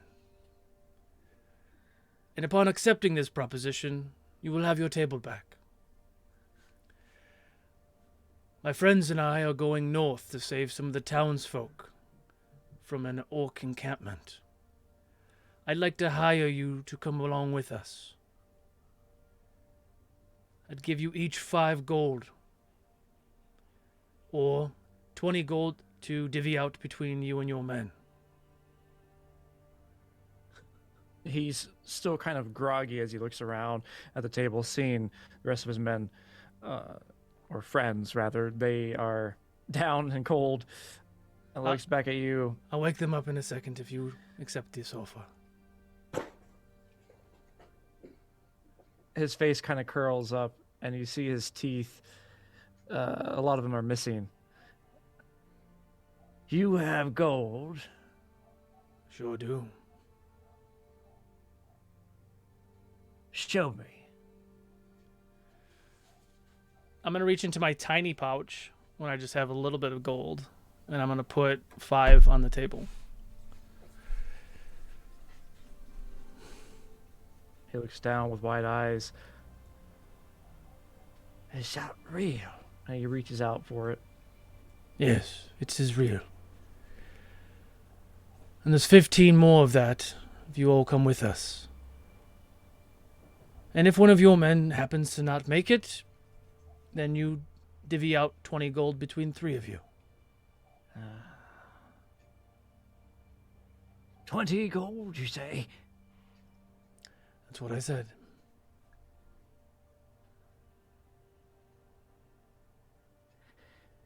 Why are you willing to pay so much? Are you familiar Must be with... dangerous. Yes, it is dangerous. You all seem like capable lads, though. More than capable, more than... You just caught me on a bad day. I was up for that. I was about to say the same thing. You caught me on a bad day. But I'd rather have you as an ally than an enemy. How's I supposed to know you ain't gonna backstab us? Soon as we get out there, when we get into trouble, how's I know you got our backs? You're still alive now, aren't you? We could have killed you. Easily. But we didn't. We have... Persuasion. I will do that. Do it. No whammies, no whammies, no whammies. Who? Yes. Excellent. 21. Are you familiar with the wyvern up north? East. North of Dale. I don't think I've heard of it. I know there's some dragons and worms about in the north. You don't go up that way. Yes, but we did, and we removed it of his life. So you are in... You removed a worm? You killed a dragon? Yes, we I did. would have heard of that if that happened. Well, if you make it to Dale, you can talk about it. My dwarven friend and I actually rode it before we killed the damn thing. I fell off of it. Now you're but telling tales. Roll deception. I really rolled the thing. Well, that part is true. The other part is not. Well, I think I killed it. Okay, well, in that case, roll 17. persuasion then again. Okay. 17. There's a persuasion for you too. Anyway, regardless, I'm just telling you that we are capable, but we need more people to help. There's a lot of innocent people up north that are being tortured. Men, women, children, maybe some that you know. You'd be a hero in this town. Hero. And a wealthy one at that. You could retire. Maybe hire someone to look at your foot. What's wrong with my foot? Ain't nothing wrong with it. I smashed his toes. And then he begins to realize in his head, he looks down and there's like a swelling in his shoe as he moves around, and you see him kind of wince. Ain't nothing wrong with my foot. It's working just fine. Yeah, you just No, gotta, good. you gotta sleep it off. Do we have a deal? Maybe walk it off. Deal. All right. Esme, would you mind undoing the straps? I don't know what you're talking about, Baranor. I did want to crawl underneath the table, dear. But I didn't get to see them trip. We'll get him next time. Point of doing anything if you don't get to see the consequences, and Well, I crawl under the That table. was to keep them from chasing after us if they felt so foolish, but as an ally... But it was also a fun prank. I understand. What are you doing? Just quiet down. I'm making it where you can walk normally. You did what? I untie him as well. Well, Yes. wake up your lads. Sleep this off. Turin, are we going to leave in the morning? Or are we leaving right now? I guess it is still morning, is it? isn't it? There's still Not more, time yes. for second breakfast, I think. We'll gather your men. And let's be off. I'll go waking people up. He slams his fist on the table as he's going to do that, and you see them kind of they bounce up a little bit as the table shakes and a little bit, and they all their cheeks. One of them over there, he's got a little skinny face, and he's kind of bug-eyed as his slobber is going down onto the table. Clint, Clef, Kinney, up. We've got a job. I was sleeping real good though. Why are you waking up like that? You've got our blades. As long as you have the coin, and you better have our backs. And no tying of our boots. We will not tie your boots. And I will never tie your boots. And my I fingers will- are totally not crossed. I will pull out my. I have a Dunedain necklace, don't I? Isn't that what I had? I felt like I had a symbol or a sigil or something. You do have a symbol. Yes, I will pull that out. I'm a man of my word. We will protect each I other. believe in action, not words. Show me a fancy symbol, it means nothing to me. Well, it means the world to me. When we leaving? When you stand up. Can't we get some food on the way? Sure. Our hobbits probably want a second breakfast anyway. We'll leave in 10 minutes. Carry on. They begin to get their things ready as they go over, and they take. You left him the 5 gold, right? Yep. Oh yeah, let me take that down. He goes over to each one, begins to have converse over there. But what is everybody else doing as he gathers his things? Clover would have been outside still, pretty much after he heard that there were still people in the north.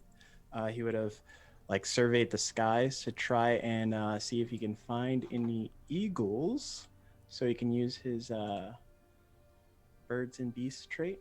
And if he is, he's just gonna have it go off and survey the area, and then check back in with him later. Ooh. No eagles, but there are a few hawks that fly by you. You do catch one with your,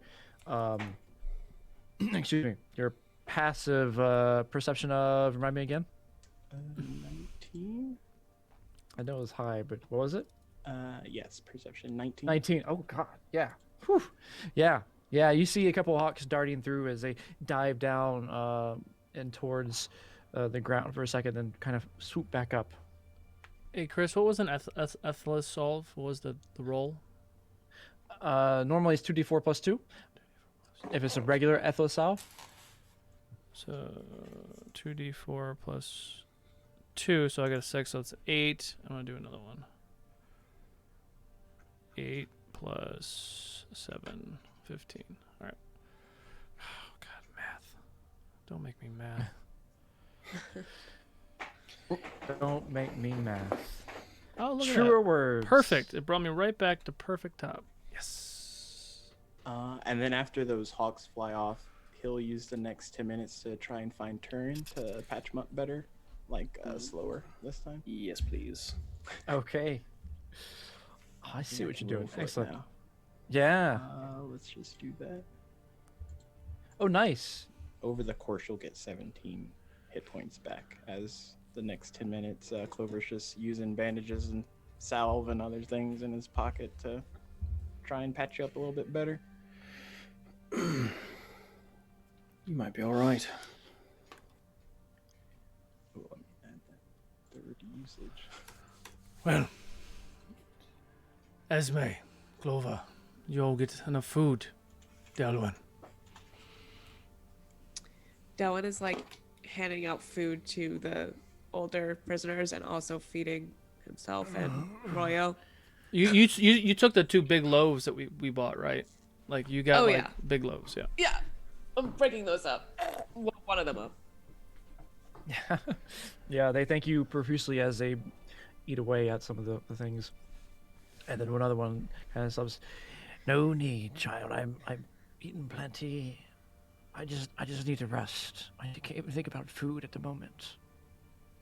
Well, there's a nice little inn over there if you want to rent a room or something, we can help. I live here.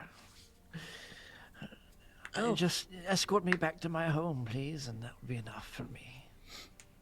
Are you sure? Okay. And I'm gonna help them stand up and have Royo like go on the other side as support. Watch the leg. Watch the leg. Oh. Be careful. The dog kind of goes over as well to the other side. Yes.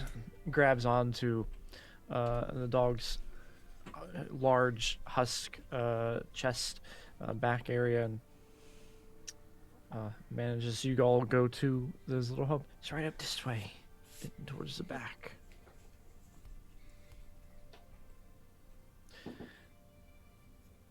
How long were you? I wouldn't recognize them from when I was there, right? Probably. No. Yeah. No. Okay. How long were you at the fortress for? I don't know. Days passed on without me even knowing if it was the next day or not. We slept when we could, we ate when we could, and worked all the time. Yeah, I was there too. Sorry to hear that. How did you get out? Well, these guys came, and well, it's a long story. And she's going to like keep walking. This is it here. You can stop here. Thank you. You need I'm need fine. help. I can just I've got it. As he gets to the door and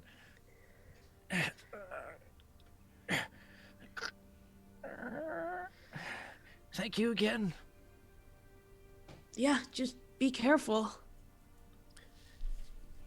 If you're going back there, look for someone named Ira. Ira Ira, please. is are they a family member of yours? It's my daughter. Bring Okay, her back if you can. I'll look for her and I'll bring her back. Thank you. Best of luck. You'll need You it. too. We'll be back soon. Before you know it.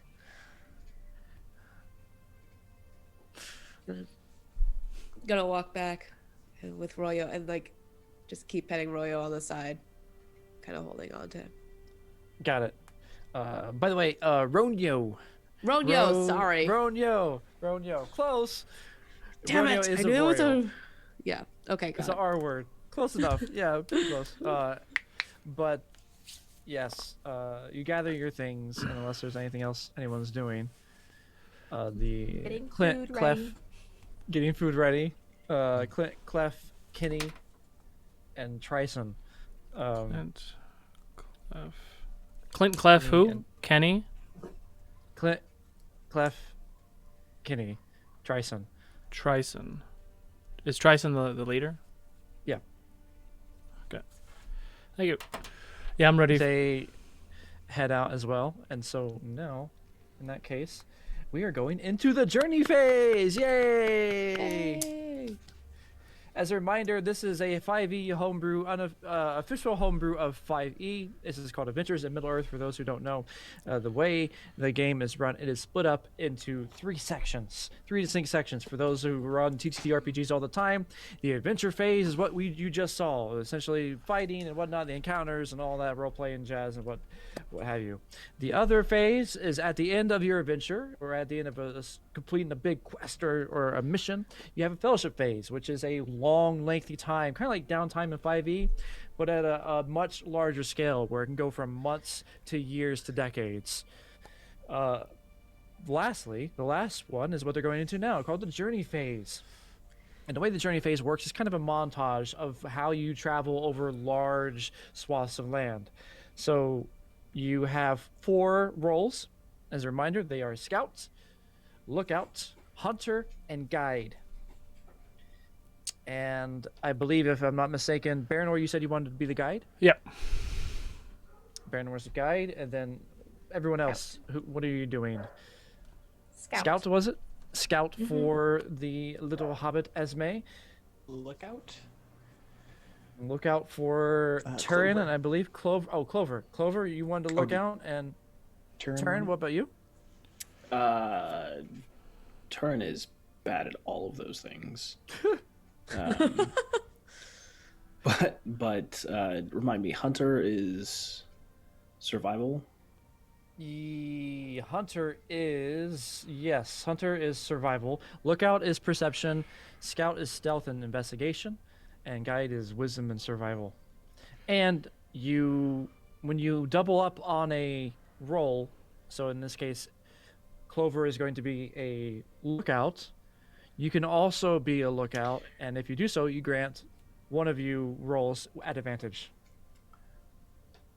Okay, so since I've been this way before, the last time, I will help look out, and Clover can roll. So Okay. I'll just be assisting. And Got I'll it. do Hunter. And you'll do Hunter. Yep. Excellent. Then let's put you onto the map. You can calculate where you need to go. Over here. On this side. This is where you are. So you're over here in the Vale of Gundabad, and your goal is to go to the Hill of Skulls. You don't have to go very far, actually. You're over here at Fromsburg, which is not on this map that you see here, but there is a Fromsburg in this area. And you're going to the Hill of Skulls. And beyond that, to this area, that is your destination. And a day is, I believe, you can go 2 hexes in a day with a wanderer. Do you have any other benefits as a wanderer to give you expedited speed? I believe you have known lands, if I'm not mistaken. I do, yeah. So in known lands, what do you have? Do you have the West Vales, Upper East Vales? Misty Mountains? I would have to pick those. You would have to have. You get 6 I as get a wanderer. 6. You get 6. Oh. Vale of Gundabad Yes. looks pretty cool. Yeah. I mean, it's not bad. Good choice. Huh? Yes, I would say that Misty Mountains and that would be a good. Yeah. I think that makes sense. Okay. Gotcha. Then in that case, And as you also travel the out- DC yes. is lowered by 2 Yes, for that. correct. Yeah. With the known lands, the DC is lowered by 2, so you'll roll your embarkation roll. And the way it's split up, well, we'll just play it out, and I think the audience will understand as you kind of go through. Got it. But go ahead and roll your embarkation roll. Got it. And also, I don't know if this matters or not, that the peril rating of the journey is lowered by 2 as well. Yes. Okay. And what do I roll? Survival? No, it's embarkation. It's a D12. D12. 10. Yeah. Excellent. So with a 10, your modifier is on to top of that. When you go through, the first thing that happens as you step out into the wide world with you've got 4 extra bodyguards with you. Traveling out, you're lifted up in spirits a little bit. You recognize the journey ahead is going to be dangerous, going to be difficult, but it's a short trek, and you think you can get there in good health, especially after having your first sort of fight together. It sort of inspired you. You all have 1 DM inspiration. The entire party gets 1 DM inspiration. You can track down your character sheet.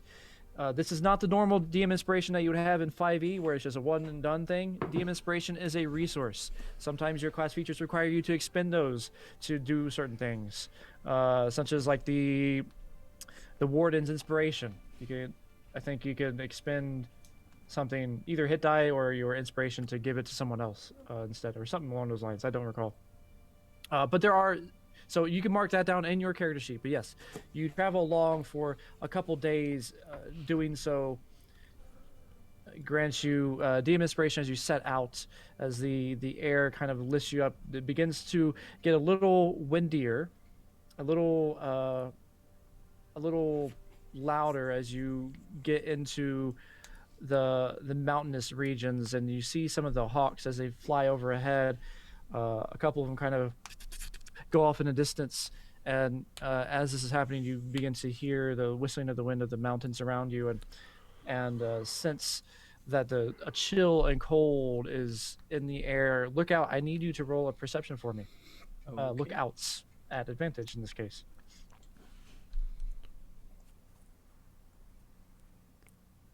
And 19. Ooh, yes, 19. Looking around, that's at advantage. The 19 is, yeah. Oh, yes, it is. I see a natural 1, a Witch King 1, and then a 19 on top of that. Ooh, yeah. Thank you, Turn, as you work together in this. You look out in the Vale of Gundabad, and up on top of the mountain, you kind of both go up towards the top of the hill there. As you stare out, you see a wisp of a cloud kind of fluttering through the air as the wind picks it up and it's moving with the wind. However, your knowledge of the lands, you note that the cloud itself is going in the incorrect direction. Oh. Not good. I saw this in Fellowship of the Ring.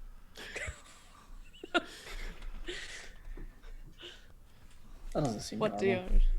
do your hobbit eyes see? Nah, not in the slightest. So you recognize that this is not normal for a cloud.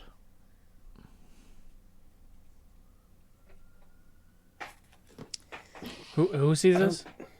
This is Turin and Clover. How far away are we from the group? You're a good 30 feet away. You kind of bounced up to trek on top of these rocky outcropping to just get a better look. Do you need to stand on my shoulders?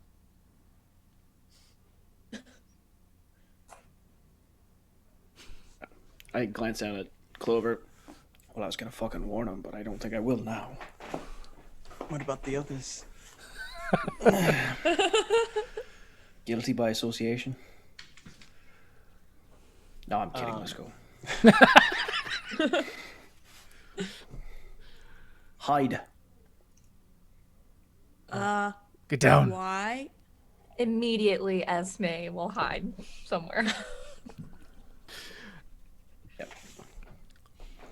Roll a stealth as you hear these kind of calling overhead as this cloud nut turns and as it comes forward, you recognize it as birds. You aren't at disadvantage because you were able to spot them. You're at normal roll, so well done for seeing the situation. I'm gonna tell the So four everyone- guys, Trison to get down. Enemies coming in. Ooh. I'm rolling terrible this whole thing. A 10. Oh, no. Do we have pass without a trace up, or? I'm just kidding. Yeah, no pass without trace. So, Delwyn 17, Clover 14, 10 for Esme, and 24 for Baranor. I gotta roll for those other dudes. What? With Esme trying to hide, but she's like, maybe she's curious and poking out. Would I be able like to grab her cloak and pull her down or something to help? Not in time. No. No. Okay. But I like the thought. You know what? I like the thought. Instinctually, I reach with my right arm and I'm like, oh, right. There's no hand there. Sorry. Oh, yes. Too soon. So let's see. These guys roll your beautiful stealth. 1, 2, 3. Even they did better. So they kind of ducked, except for Kenny. He kind of with that 13. What's going on? I don't understand. Get down, fool! Kind of tosses him down, but the cloud kind of goes overhead, and you hear the fluttering, a swarm of these black birds that you begin to recognize as Krebine, as they fly across and they circle around the area for a second, looking at the outcroppings, and as they do encircle you, they kind of call out a little bit with a and then they keep going around in this swarm, this pack, this flock of birds, and flutter off and to the north, the direction that you're going. Ugh. They circled around us like I circled above they're a couple times, and then with that moment after that they circled around right over top of you, they continued going on. Yeah, they saw us. yeah, that doesn't seem good. Time to move. With that, you move Should've on. shot them. As you move to the next day, camp. You camp out a couple days. 2 more days pass as you continue to move through the Vales here. Would that be a short rest? No. Sleeping at night? No. The resting and journey phases is kind of weird. You don't get a rest in journey phase. But in either case, you travel along, resting as you do. Mechanically speaking, not resting. But you do get to the other side where you have one more roll here. I need you to roll guide, another d12. No whammies. Nice. Got a 10 again. A 10. Excellent. Plus stuff. With the wind kind of whistling in the air, traveling down, you are beginning to climb up an outcropping that then goes down as you go past these gray rocks, going down further into the vale where you are now at a point where you're low, and you have to kind of crisscross around this trail, and you see ahead of you. Go ahead and not lookout. Yeah, lookout. No, sorry, scout. Scout. Roll a investigation check for me. All right. Whew. The My rolls are rolls against tonight are you. so bad. Against Welcome you to for Middle sure. Earth. Yes, welcome to Middle Earth.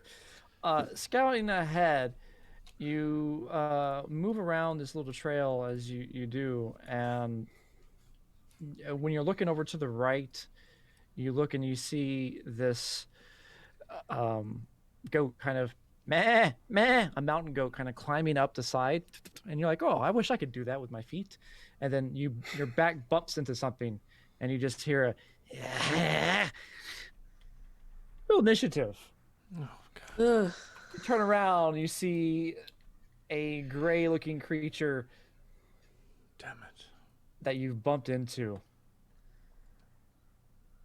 Oof. Hobbit. Whoops.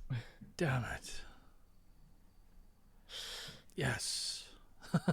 Ooh, these rolls are not pretty. No, don't. So I don't. Wow.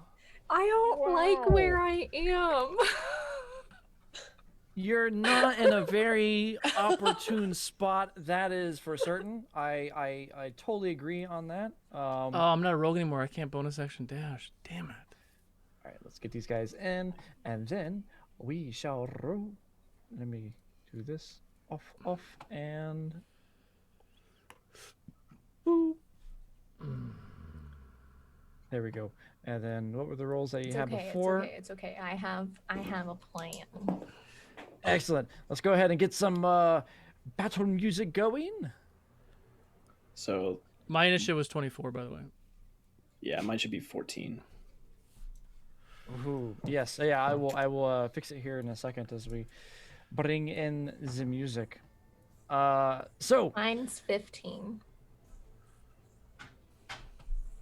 as many as 15. I see Clover's got a beautiful 6. And Ronio's got her 6. And then the thugs, there's only one thug, not all the thugs. Or Kinney's, essentially. And Turin, that's... Well, advantage. So, Oh, yes. Oh, that's right. so the Let me see. 12 earlier. Got it. So got it. I rolled got a it. 12 and a 3. 12 and a 3. Got it. And Baron yours was a 24. 24? Yeah. 24. Boop. And who am I missing? I think I got everybody except for Fran. Well, Delwyn, you had 20. That's everybody. Yeah. Yep. That's everybody then. Yes. Then let's fix it. Baranor, you're up first with Fran up next. Actually, no. Well, no, they're both surprised. You're surprised and they're surprised as you kind of bump into them as they're working on something. They're digging like a hole there in the ground. So in that case, it's not a surprise round for you or a surprise turn. And there, Baranor, it is your turn with Delwyn coming up next. What do you do? I'm going to use my full movement and action dash to stand right over the Hobbit. I know that she has that. She can be in the same space, so I'm going to be essentially trying to take the blows from the Hobbit. Got it. Oh, wrong thing. So I don't know if I have to go like on top. I guess there. And then with my bonus action, I'm going to attack the one that's furthest away from everybody. So this guy. Got it. Go ahead and roll your attack. First attack. 12. It does not hit. That's it. That's all I can do. Also, some people were asking in chat. We did bring back subscriber luck and inspo. Do you remember what it used to be for Middle Earth? Ooh, so Luck was a D20 reroll, but isn't inspo the same luck thing? It's a D20 reroll. So you'll give them. I have DM inspiration. I give you DM inspiration. You'll have subscriber inspiration. That's what Correct. it's going to be. And then that's the luck point. And then inspiration from subscribers was a D6 to add to a roll. D6. Yeah. Okay. Add to a roll. Yeah. Okay. I'm done with my turn. Okay. Got it. And then we are on to Delwyn with Esme coming up next. What do you do? I'm gonna move. I think it's right here, and I'm going to attack with the short bow. This guy closer on the right. Yes. Let's do this thing. Go for it. 18. That hits 5. Actually, it blocks. As you pull back on a short bow. So Baranor kind of runs forward first, stands over top of Esme, and you brandish your short sword as you kind of whisk it out with a quick move, but the creature's too fast, and he brings up his shield, kind of blocks it with a ting, and then the arrow at the same time flings outward, bounces right off, ting, off the other side of that, and it kind of howls out, is that the best you got?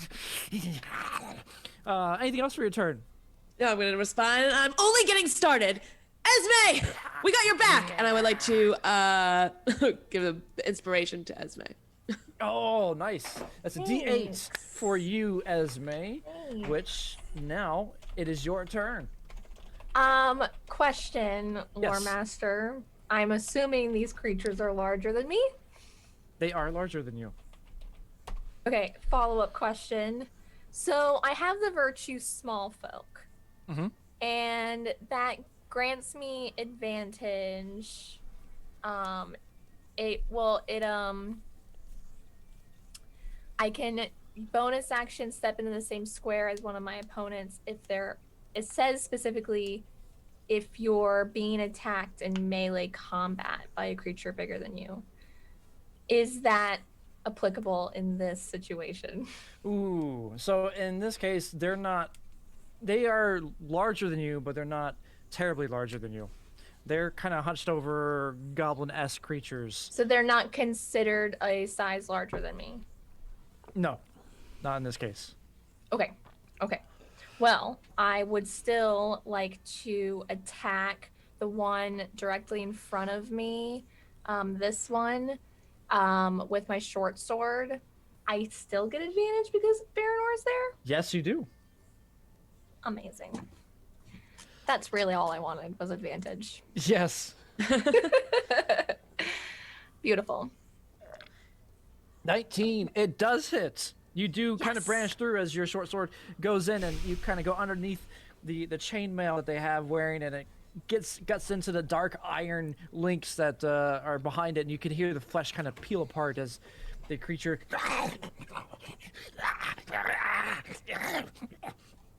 Anything else for your turn? I love it. So that's 18 damage, and then I'm going to bonus action disengage and step back. So I'm standing behind Baranor.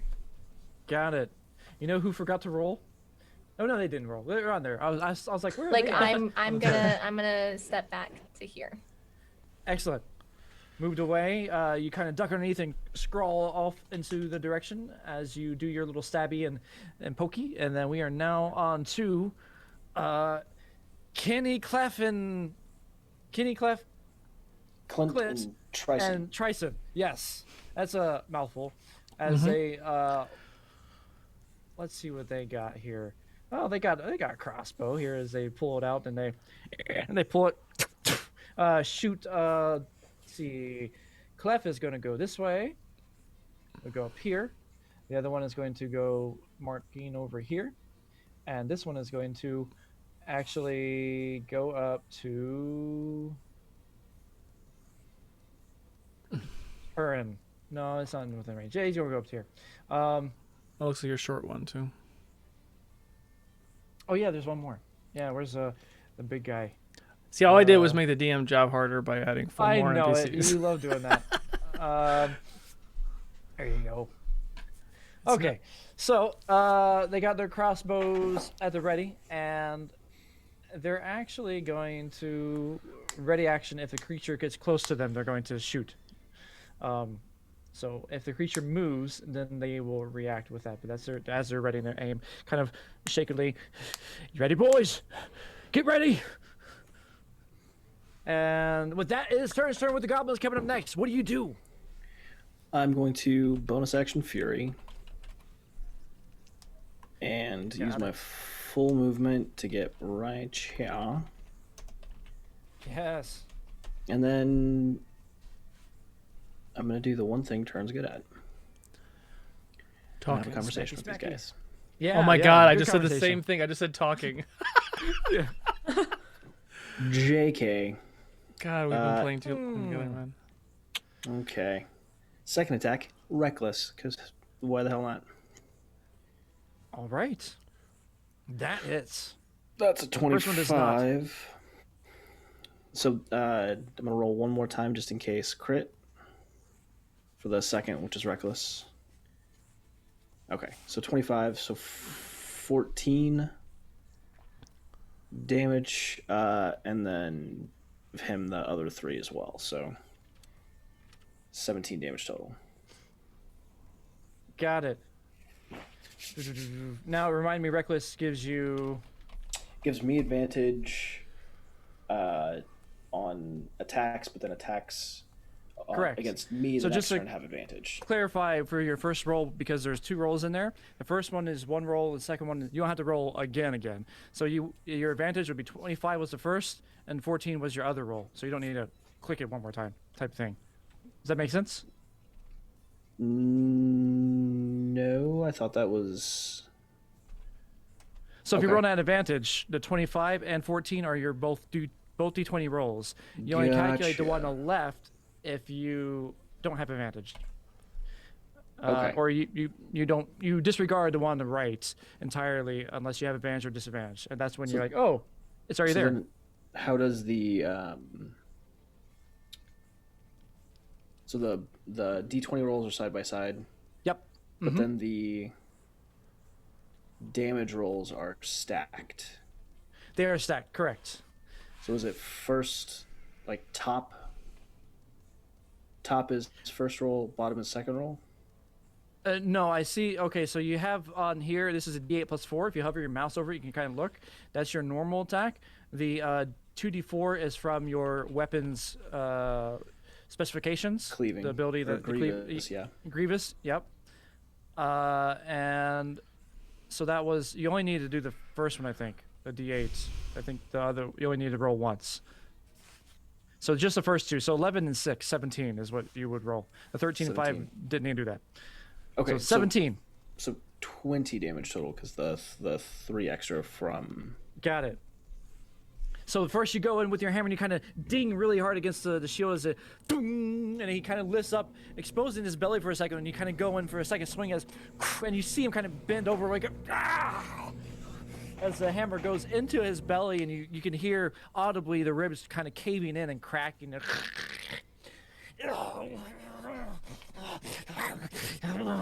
as he begins to drool out this spittle. Anything else for your turn? No. All right, it's going to retaliate, swinging at you with his spear as it juts it out. His shield in one hand, spear in the other. It goes in with a stab with a. You see him doing this 3 times. 1, 2, 3. At advantage because you took reckless, so that is a 17, 22, and 20. 17 does not hit. 22 does. 20 does not. Yep. So 13 points of piercing. Half that to 6. 6 points of piercing as he goes in. You kind of block the first one and the second one, but then he goes into another one, and it slides through, just glances by and it gets you kind of side. And that's the first one. The second one is going to go after Baranor here with a spear. Same thing. 1, 2, 3. 24 hits, 8 and 12 do not for 9 points of piercing. Reaction. Reaction. Wait, what are you now? My revenge. When I get attacked, I can Revenge. Yes, that's right. I was thinking. I thought you were doing uncanny dodge or something. No. That's back in the day. Revenge. Or evasion or something. Yeah, revenge. Excellent. 25. You kind of go in. The spear goes in first.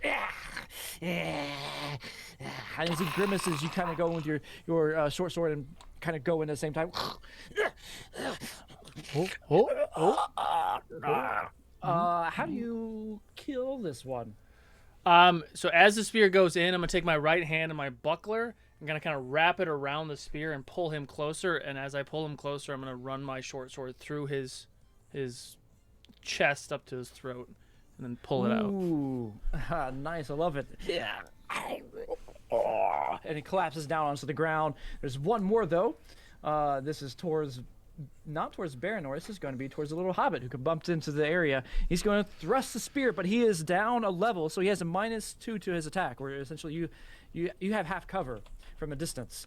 So, because he's on lower ground, he's going to thrust his spear, throw it out, and he's throwing 2 of them, like javelins, as they fling through the air. A crit. Woo! Oh no! A token 20. Oh, a crit on the first one. Second one, remember you have +2 to AC. I don't think 14 hits you. You should have +2 to the AC, so that one would not hit. Yeah, so my AC is 15, so that wouldn't have hit regardless. Yes.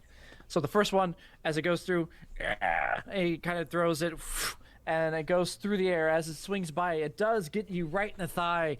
The spear, this nasty, wicked-looking spear with a gnarled, bony sort of wood. Uncanny dodge. Yes, reaction. Awesome.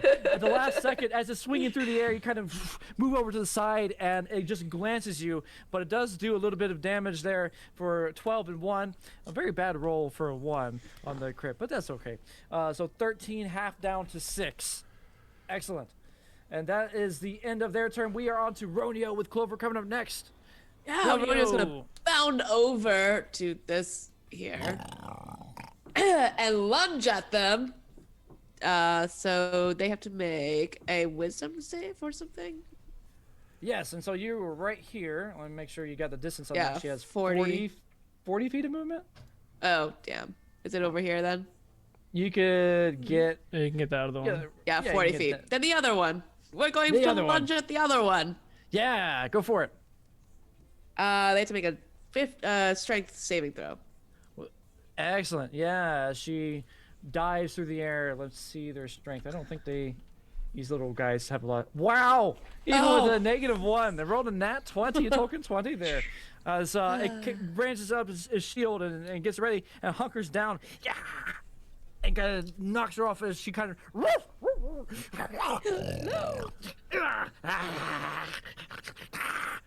Anything else for your turn? Nope, that's it. Clover, it is your turn with Top of the Key coming up next and Baranor after that. What do you do? Okay, be a little creative because I can't get too close. First, I'm gonna use my Hobbit nimbleness to squeeze through these guys and come up about here, and then using my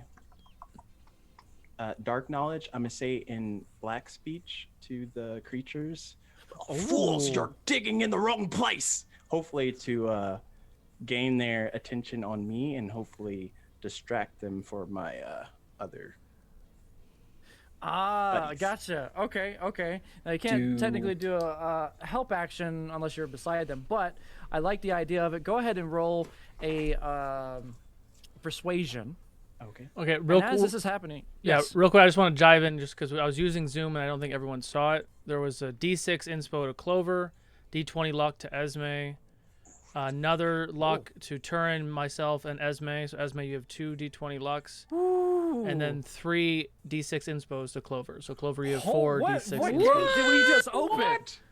I totally would have used that to have you Close the reroll on gate. that What 20. is But this?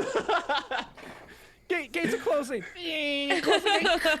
And all of this can only be used in this session. It's use or lose, and then it goes away. Use or lose. Does Got not it. So I had 4 inspos. Yes. 4 D6 Can I inspo. use 1 or maybe 2 to add on to that 5? That's really bad. Question. Yes. Would we have heard Clover using black speech? Oh shit. Oh yeah, he said it out loud. Interesting. Oh boy. That makes it interesting. Well, so the persuasion, your persuasion there, you added a D6 to it, so that's 11.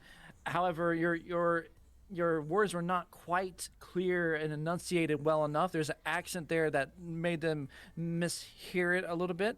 And instead of like digging the hole, they say attack the hobbits.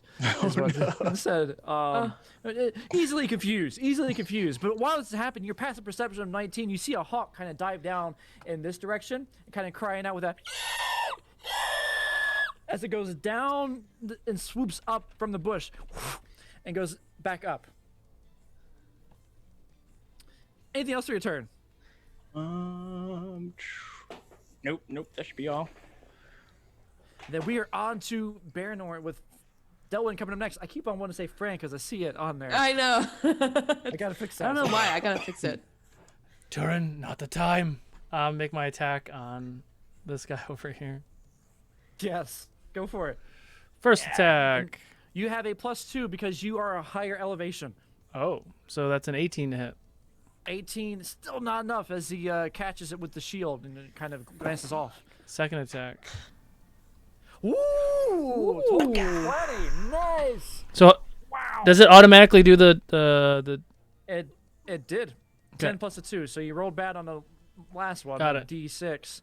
But the first one is full, so 12 points of damage as you kind of glance off and continue on, arcing around like just a smooth sort of fencing style as you go in and kind of turn it and use it as centrifugal force to go further into the creature as you get to the side of it. You'll pay, man, flash.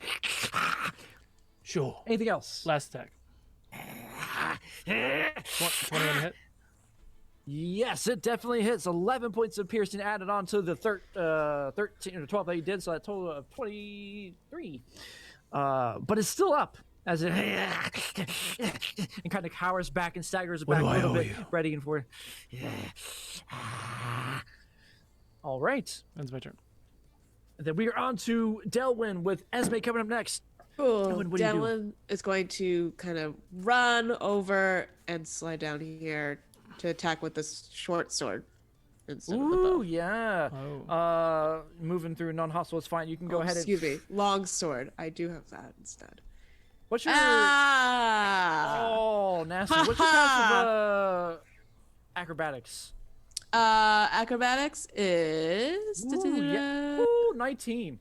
You have a 19 to passive acrobatics. So you're sliding down. I was going to say might be hard as you do a slide, but the slide is fantastic. You just kind of surfboarded style. The slide is skateboarding. fantastic, but the attack isn't. Long sword going through. You kind of catch the groove of it, and you catch the wind of it going through and slide down the mud and rock and gravel. And catch the perfect landing, but you're going so fast and so perfect that you kind of overshoot your attack, and the creature sees you coming rather easily and kind of hunkers down with the shield and reflects it, essentially blocks it. Damn. That's all I'm gonna do. That's a turn. Esme, it is your turn with the thugs coming up next. Yes. All right. Am I able to squeeze in between Romeo and Turin to get to this one, or do I need to go around? You can get through to Romeo. Romeo is a large creature, so yeah, you can Turin. You can go underneath Romeo or on top of Romeo if you want to ride her. Turin though, he won't be able to. Yeah, He's yeah, kind of yeah, hefty yeah, yeah. and lower to the ground. I will scram. Can I attack from on top of Romeo? Oh yeah. Then yeah, I'm like pushing myself up from Roneo's like hindquarters, like up on the back, like a old west cowboy, and then I want to stab at the at this creature. What are they? Got Goblin it. things? They are definitely goblin-esque, orcish thingies. Roll animal handling real Awesome. quick as you clamber on Oh. up. Well done. You Oh, are okay. fine It as wasn't she supposed to be accepts advantage, your Yay! clambering up. You get on top, and it gives you a +1 since you're a little bit higher. On top of this, Oh, nice. You get a well. You're not And I get higher. advantage. You're about no, they're a little lower. I'm so yeah, about eyes and I Allied get side. advantage, right? get advantage. Yes, you have allies beside you. Is it 26. hit, Woo, sir? yeah, absolutely. 26. You God, I roll love in and you rogues. stab with your sword as it goes in and kind of glances off of his cheek. Ooh, 17 points of sneak. That's nasty. 27 total damage. Hey, God. Thank you. Listen, thank you. How do you kill this creature? So, pushing myself up from the back of Romeo, landing perfectly as a seasoned rider. Not. I'm just going to kind of slash down into this goblin creature, and then like ripping it out, and then I'm gonna look over at her and like, yeah. I love it. Awesome. Creature and goes down as you You tear stole out his this kill. creature left to left. Oh. It is now Clint, Clef, Kenny, and Tryson's turn as they begin to go over this direction. They tried to hide underneath here to the side. One of them etches along the wall there. And he doesn't have a clear shot. No, he doesn't have a clear shot. Man. It's 3/4 cover. He's going to give it a shot anyways as he approaches. You're not smart. Releasing the heavy crossbow, it goes off. Oh no! It flies out and clings off of the corner here, and flips through the air, and you see it almost hit the dog's foot, which right on top of Romeo. She kind of barks in retaliation, like snarls. And, oh, sorry, and you see him actually go prone. He goes down to the ground. He doesn't have his movement as he goes down there. And the other ones are going to kind of do the same. They're going to move over this way. Actually, he's going to move up to about right here. Good doggy, nice doggy. Good dog. Don't bite me. Good luck on your efforts, and he's going to try and help him out in his next endeavor. So he's going to use a help action to benefit Romeo and their next attack. And I think that is the end of their turn. As we go on to this one, he's going to come up, and man, everybody's right up in there. This one's going to sit here and wait. He's going to. This one's coming right to you. Are you a kid or are you a little person? I don't really know. Clover. Clover. Not the time. Oh, sorry. And he kind of rubs the back of his head. Well, I love was that just response. curious. And that is the end of his turn. We go on to Turin with the goblin coming up next. Turin, what do you do? I glance at Esme and glare. And then I will vault over Roneo's back, not very carefully. Like, I'm not going to try to knock her off or anything, but... and then slide down here. I think I can get there. Yeah, for sure. So that I'm flanking this guy. If I can Excellent. ping. As you move down, you feel, or you hear a whistle in the air. Ooh, 15 does not hit. As an arrow comes flinging out from the west of you, from your left in this area, and dings off of the ground beside you. Wait your turn. That wasn't the accent. I don't know what just happened. Like, changed. I wasn't gonna say anything. I was. Yeah, no, that was not good. That's Turin being and- winded after sliding down a hill. Very dangerous over short distances. Yeah, let's smack this guy. No. Okay, second attack. Go for it. Yeah. No. Yes. Yeah and no. Yes. And So no to the first 19. one, yes to the second one. 19 as you Cool, slam down on your hammer, crush his back, and you hear him kind of go.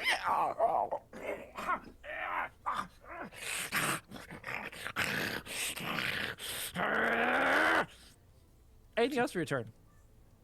No, but 22 damage was not enough to... Okay, cool. Just hanging out. Nope. Okay. Then it is the goblin turn as he turns around and Isn't he dead? begins to. That one is. They're sharing the same initiative. Got it, So got it just it. kind of goes to them. But there you go. As it kind of turns around towards Roneo, or not towards Roneo, to seeing you, Baranor, and you, Delwyn, and you turn your last one who hit, so he's going to go towards you. And he swings out his spear 3 times towards you. 1, 2, 3. 1, 2, 3. First one hits, next 2 do not, for 14 points of piercing as he... he tries the next 2, but you kind of knock him away with your warhammer, and you actually catch it at one point, where he looks at... he tries to tug it back and rips it out of your hand for a second. But that is the end of his turn. Ronio, yours with Clover coming up next. Ooh, yeah. Ronio is gonna take a flying leap over Delwyn and land on the other side here or here, whichever one. Yeah. Holding on.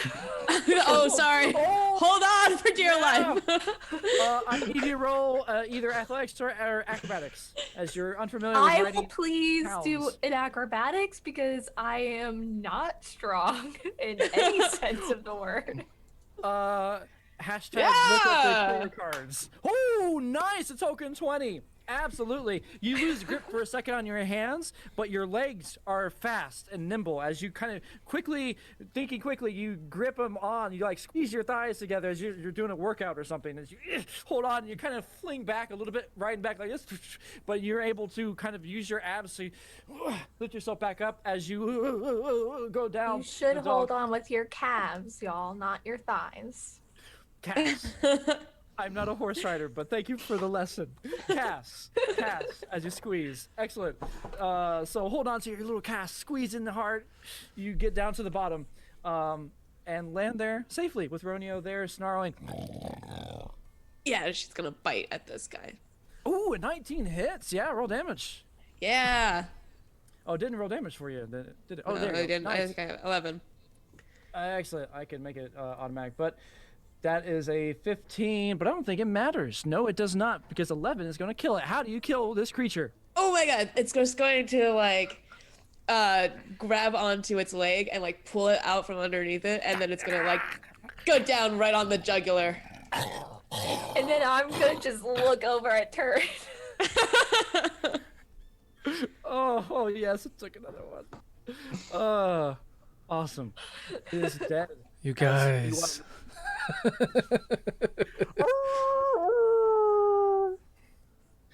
We are on to Clover. There's no Um, enemies around, but you did your passive perception. You caught that arrow flinging out in the distance. and with that hawk that came out earlier, would have it said anything potentially about more enemies in the bushes, or was it just like a? Say part of the clue as it swooped down and went back up? You understood that to mean that there's some enemies around up there. Oh, okay.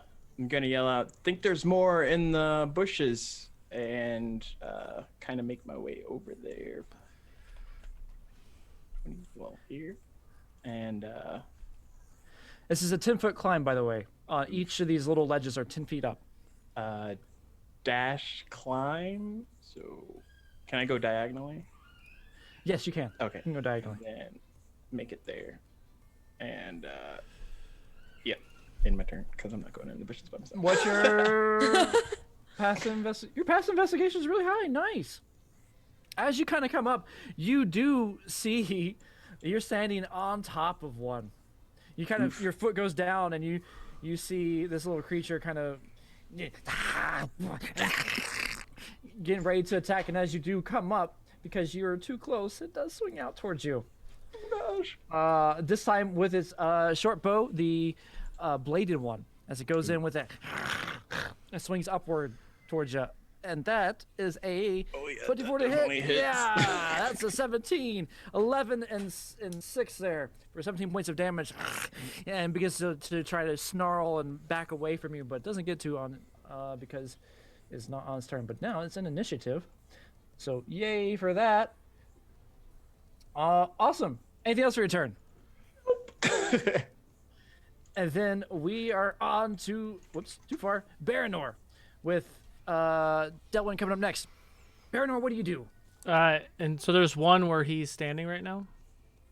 Yes, but you don't see it. Don't see it. I don't think you can with your passives. Do you have to make an active check to see if you can do it? Would that be a waste of my passive- action? It will be an action, yes.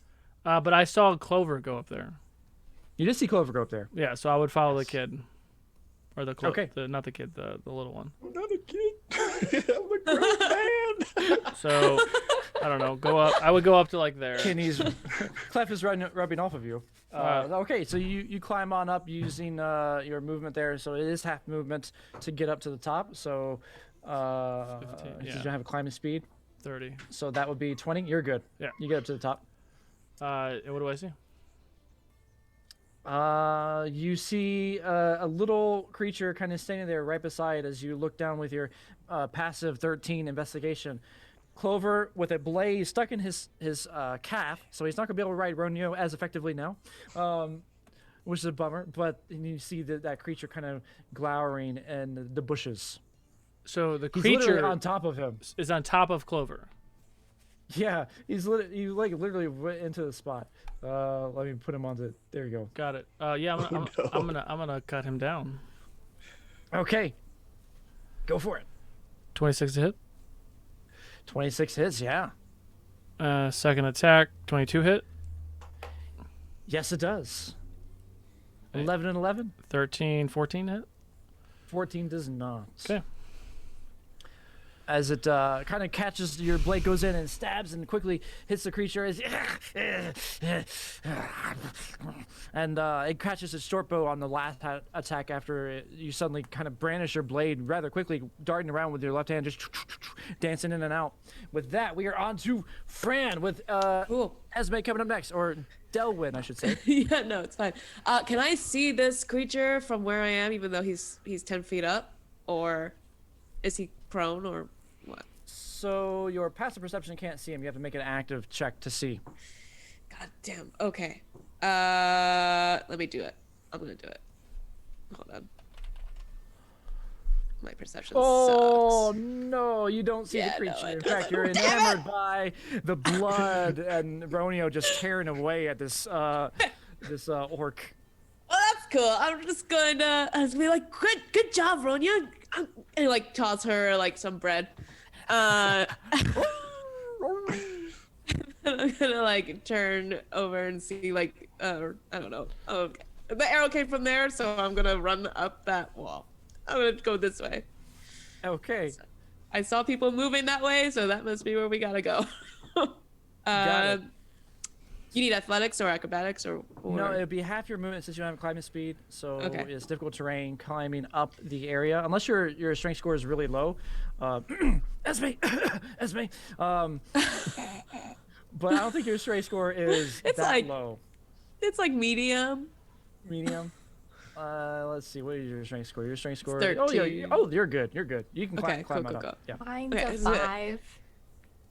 Oh no. It is a 5. Poor little. 3. Okay. Yeah. Oh no. Whoa. Where'd you come from? And then, that's I guess all I can do. Okay.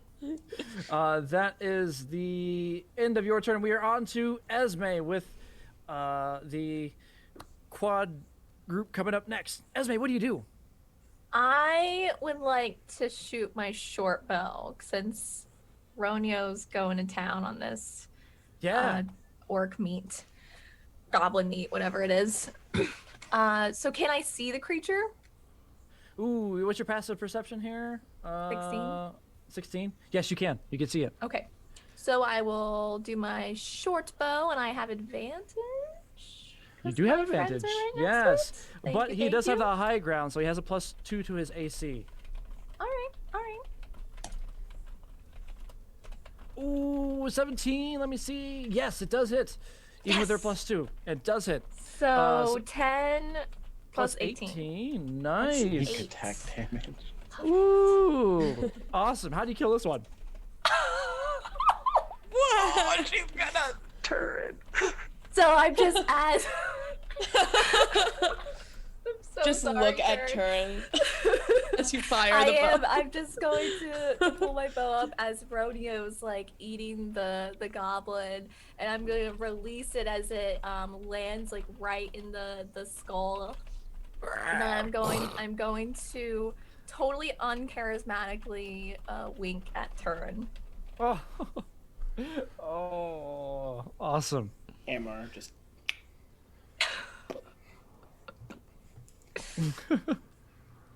Excellent. Then we are on to the triple Ks. That does not work. No, never mind. As soon as that came out of my mouth, never mind. Pull that back. Erase.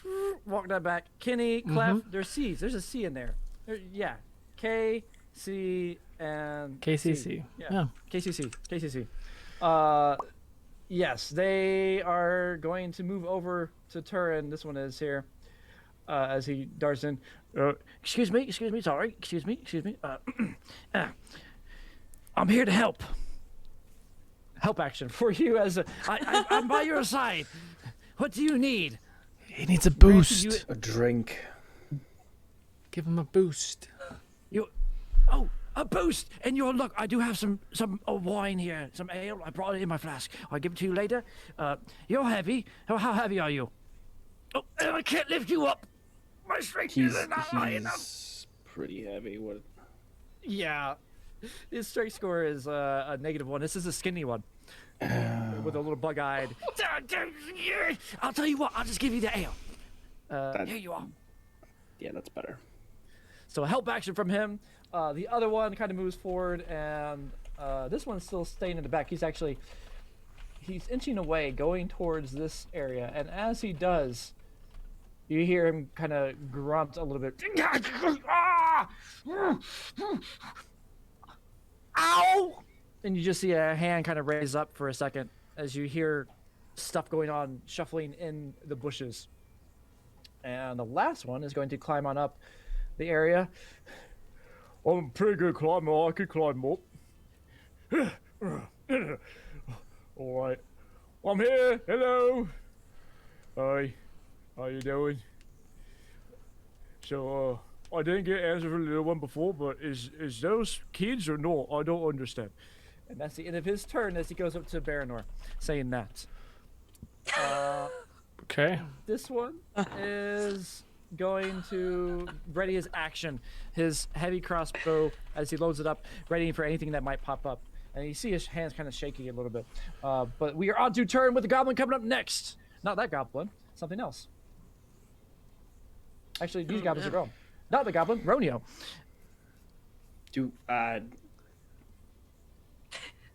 Are there more goblins? Not that you can see. All right. Well, in that case, I'm going to climb up here and point my hammer at Clover. Oh, ho, ho. You know what the first hobbit? And- Go ahead. You're not the first hobbit I've heard use that tongue. Explain yourself now. Can I respond on that, or I'd have to wait? Yeah, till you my- can do it for action response. Oh, okay. Yes. Within reason. There's a reason to that. As soon as I get this thing off of me. As you say that, you begin to hear the black speech being uttered once more. Like a, Kunaga, yeah. You hear that behind you, Turin. That wasn't me. As a bladed short bow comes swinging out towards you at advantage. Because your passive perception didn't see him. 23. Sure. So 11 and 3 necrotic as this bladed short bow comes crossing out and gashes you in the back after these black speech words begin to be uttered out behind you in the bushes. Okay. Was that my whole turn? Well, you did or a was free that- action kind of talk, so you can use your action and bonus action, and you've used your movement. But yeah. Hold that thought, and I'll turn around and whack this guy. Yeah. Couple of 2 times. Couple 2 times. Go for it. Okay, first attack. A 1. Ugh. Not great. Witch King 1. Not good. Not great. Second attack. That probably hits. 23 definitely hits. The first one he kind of ducks in. Gula. And as he's like smiling, slobbering, you go in with your hammer and So that kind of tosses to the 15, side. Woo! 15 Yeah. points of damage. 15, yes. He is still up, but took a nasty blow to the face. And that's all I got. We're on to Ronio with Clover coming up next. Ronio, what do you do? Cool. Can Rodeo make like a perception check to sniff the air to see if there are like where others might be hidden in this area? You can roll an active perception on that. I think she has advantage on those. Yeah. Yes. So 18. 18.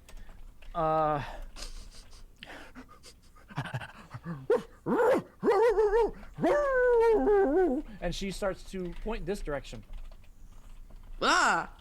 She's going to run in that direction. 2, 3, 4, 5, 6, 7. I think that's how much she can go.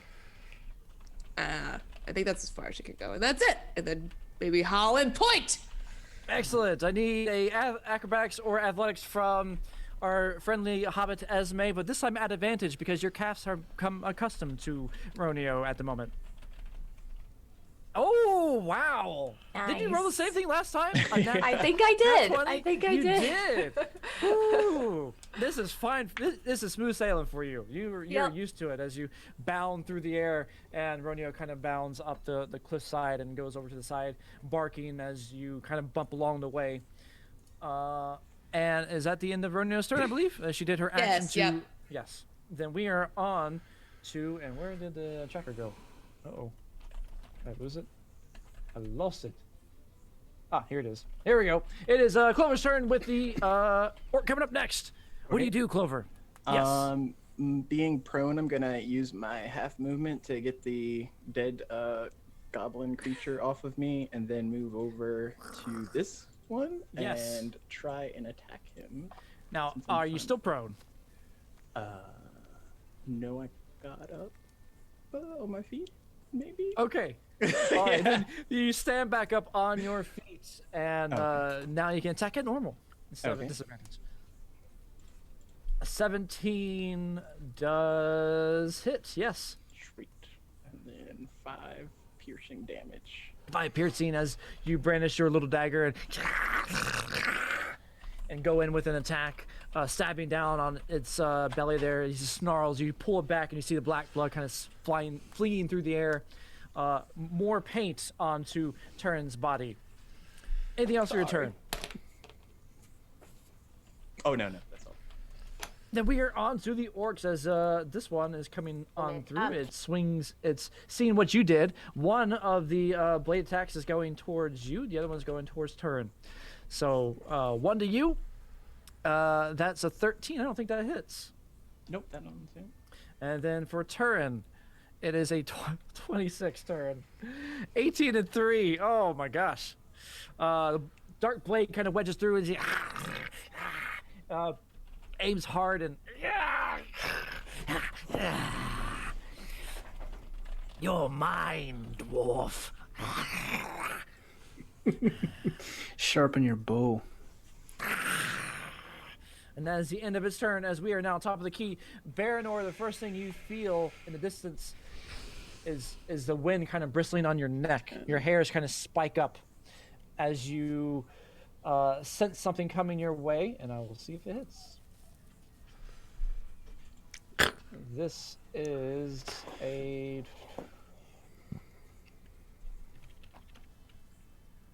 just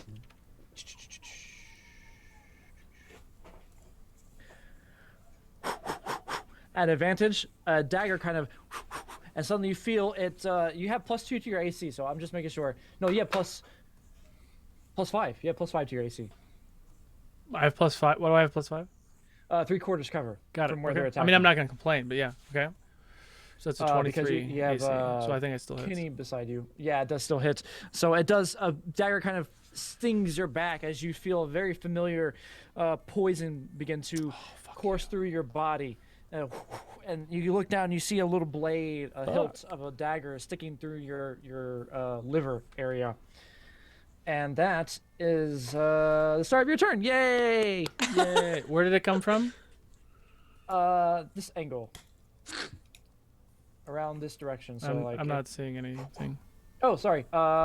So came from like this direction. Did that motherfucker throw that at me? I don't know. God bless it. I don't see anything over there. No, you don't. Not at the moment. You can make an active investigation check to see if you do it, or perception to see if you determine if there's anything in there. I'm gonna run that way anyway. Okay.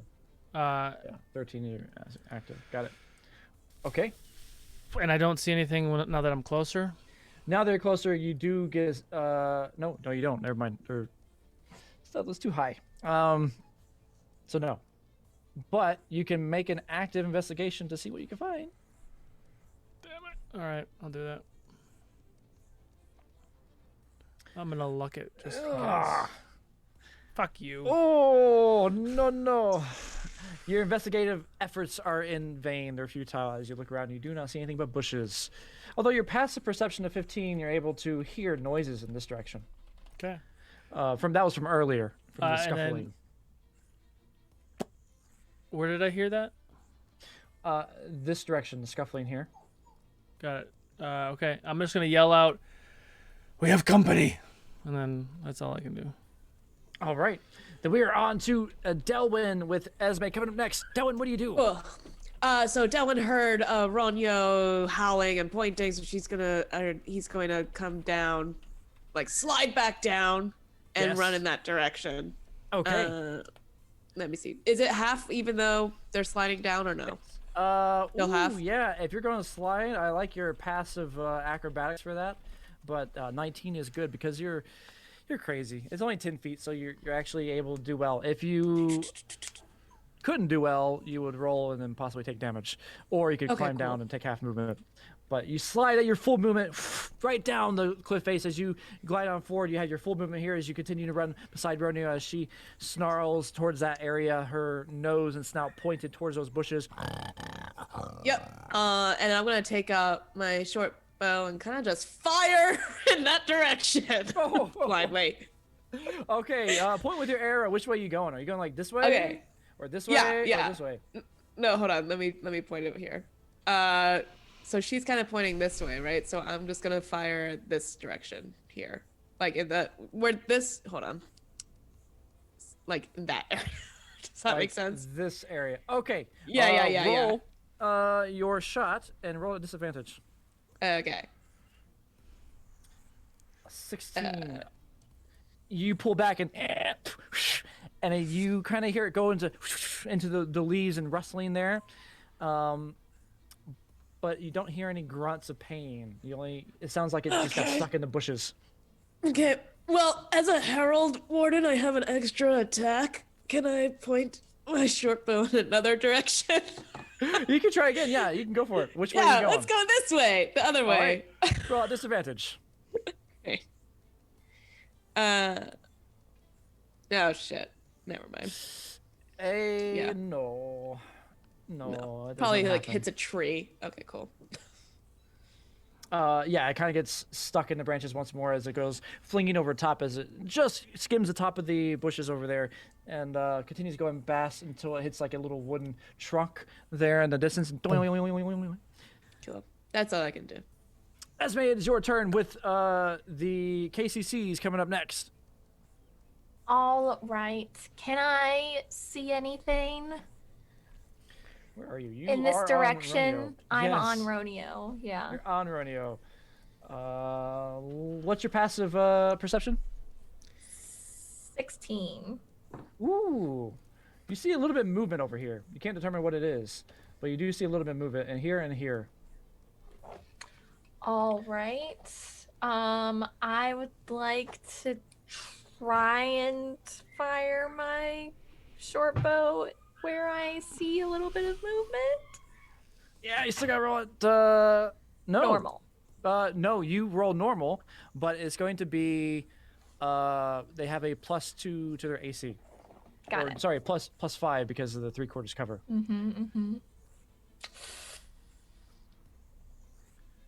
That's 5. No. It does not hit. Yeah. All right. Can I see if I can get Romeo to move forward? Because I wanna move forward, but I know like Romeo kind of just does whatever Romeo does. Sure. Roll animal handling to see if you can get her to move forward. Cool. Oh! Whoa, nat 20. Look at this. You got 3 nat 20s in a row. All those bad rolls gone out of the way. I know. Nat 20s galore here as another one you kind of go through. And what do you say to Romeo to get her activated, to get her I'm ready to go? like, come on, girl. Let's go. And I wanna try and get Romeo to come like over to like this area. Okay, she'll be able to do it on her turn and Okay. move you that way. But Cool. essentially, she goes from a snarl with a, and then she kind of and starts to look up on her neck and barks a And little I'm bit like towards you. scratching her neck a little. And that is the end of your turn. We are now on to the KCCT. Add in all the acronyms. Oh boy. Seeing Baranor going down, his little buddy he was talking to, he's actually going to he's going to climb down. I didn't get an answer. I'm going to go over here. And he taps you on the shoulder. Oi. What? Oh, Jesus. oh, are they kids or are they something else? You were asking me that question before. They're hobbits, the race of folk. Oh, right. That makes sense. Does it? Ellen's like staring up at this guy like, are you serious? And that is the end of his turn as the other one kind of goes through.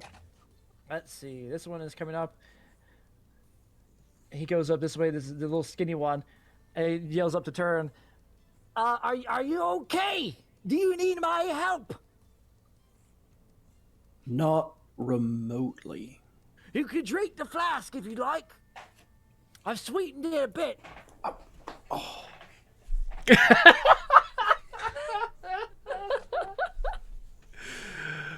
God, he ruined the ale. Can I free action throw the cat flask at him? Yeah, I'll let you do that. You kind of just toss it down as it flings. You don't want it. Suit yourself. And he grasps the flask on the ground, and as his action, he picks it up. That is the end of his turn. As we now go on to the other one who is scouring over there. You see him disappear into the bushes there as he goes. And that is there's only one more, I think. This one. As Tristan comes over, he looks towards the situation, and he's going to pull out his crossbow and shoot one more time. Towards this one, but that one has such good cover, it's probably going to miss. We shall see. Did it roll? There we go. No, it does not hit. Its AC is too high. So it kind of dings against the stonework there. And as the end of his turn, we're on to turn with Romeo coming up next. What do you do? Hammer. I like it. Damn it. It hits. 21 for And 16, that will kill him. 19 damage. Yes. Cool. How do you kill him? Hammer to the chest, just cave in his little goblin-y rib cage. And he clumps down onto the ground in agony for a moment, kind of writhing in pain, shaking a little bit. His nervous system's just going kind of crazy, seizing up until he finally twitches his last twitch. Put my boot on his throat and just twist my heel just to make sure. You do, and you hear his neck snap. I glance Anything else for your turn? Yeah, glance over at Clover. Now that we've got some time to talk, explain. You can free action respond if you like. Yeah, well, the thing, there's a book I have on me that will explain all of this, but I don't know if now's the time to explain it. Now, later, I can't read, it's not gonna matter. You're bleeding, I'm bleeding. Can read. And with that, we are on to Ronio with Clover coming up next. Ronio, you are moving over this direction. Go. Wait, we moved here? I think it was Before? right here, right?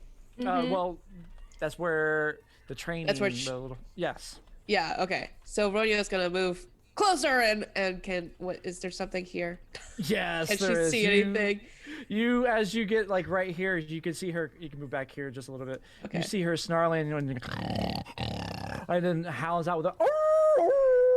And you do see a little creature in there, hovering down, hobbling a little bit, groveling a little bit, as it appears. Boop. Right here. Yay. This nasty orc, snarling with his dagger. Yeah, as it's Rodeo also snarls back, she will bite. Ooh, Or that's try to. Not gonna do it. He's got a little bit of cover in the bushes here. He's got +2 to his AC, at least from where you're at, and does not go through. As she snarls, the branches of this bush are a little thorny, actually, and she takes some damage on that. Roll a con save. Okay. Let me get her sheet back up. Ooh, 24 points of damage as she goes in and she gets the little thorns on her face, she's like a prickly, like a stabbing into a Porcupine? hedgehog or something, or porcupine. Yes, yeah. Yeah. And she starts to bat away at it. Anything else for your turn? No, just crying. Clover, it is yours with the orcs coming up next. Which, by the way, no. Clover, distracted by everything that's going on, ignores the wound of his side where he's bleeding and starts rummaging through his pack and pulls out this old book journal and opens it up. He's like, here, it's all here.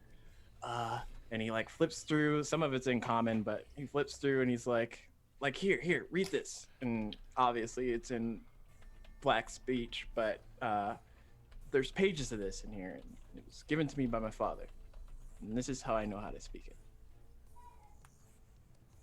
And he like extends it out to him. As a reaction, you could respond, Turin. It's upside down.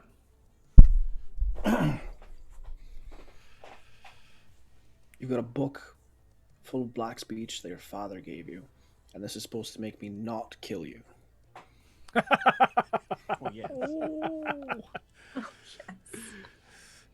Well, yes. Right. Tell you what, you stay in front of me, and we'll talk about this later. Excellent. Clover, that was your action to pull out the book and kind of show him that stuff. Is there anything else you want to do? I guess make my way intentionally in front of him and start climbing down. Okay. Maybe I can get to there before my feet are up. And that should end my turn. Excellent. Then we are on to the Orc Hunters. No, he's dead. Never mind. Then it's your turn with the other Orkies coming up next. What do you do? Is this the only orc we see now? You don't see it, but Ronio does. You see Ronio attacking and kind of going into the bushes, so you can surmise something as you get a little closer. Perhaps you can check it out. Yes. Now that you're a little closer, you do see this grayish creature's body kind of sticking in between this thorny bush. Am I flanking it?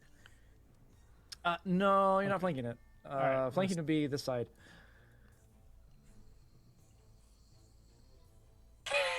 Oh gosh! Roll a con save. Con save? Oh, Yes. you're in the Oh bush. no. What's wrong with the prickly bush? bush. What's wrong with the bush? You see little spikes on Ronio's nose.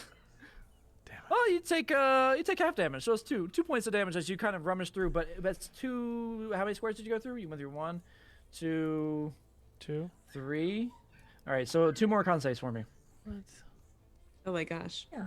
1 and 2, both good. So let me do. Whoops. 1 more d4. So that's 2, 4 damage, and then 1 damage. 5 points of damage as you wade through this thorny bush. Each step kind of stabbing into you. It does pierce through a bit of your armor. It gets on your cheek. You got a couple spikes in your cheeks there, tearing through your blood, kind of pouring down as you get behind this creature.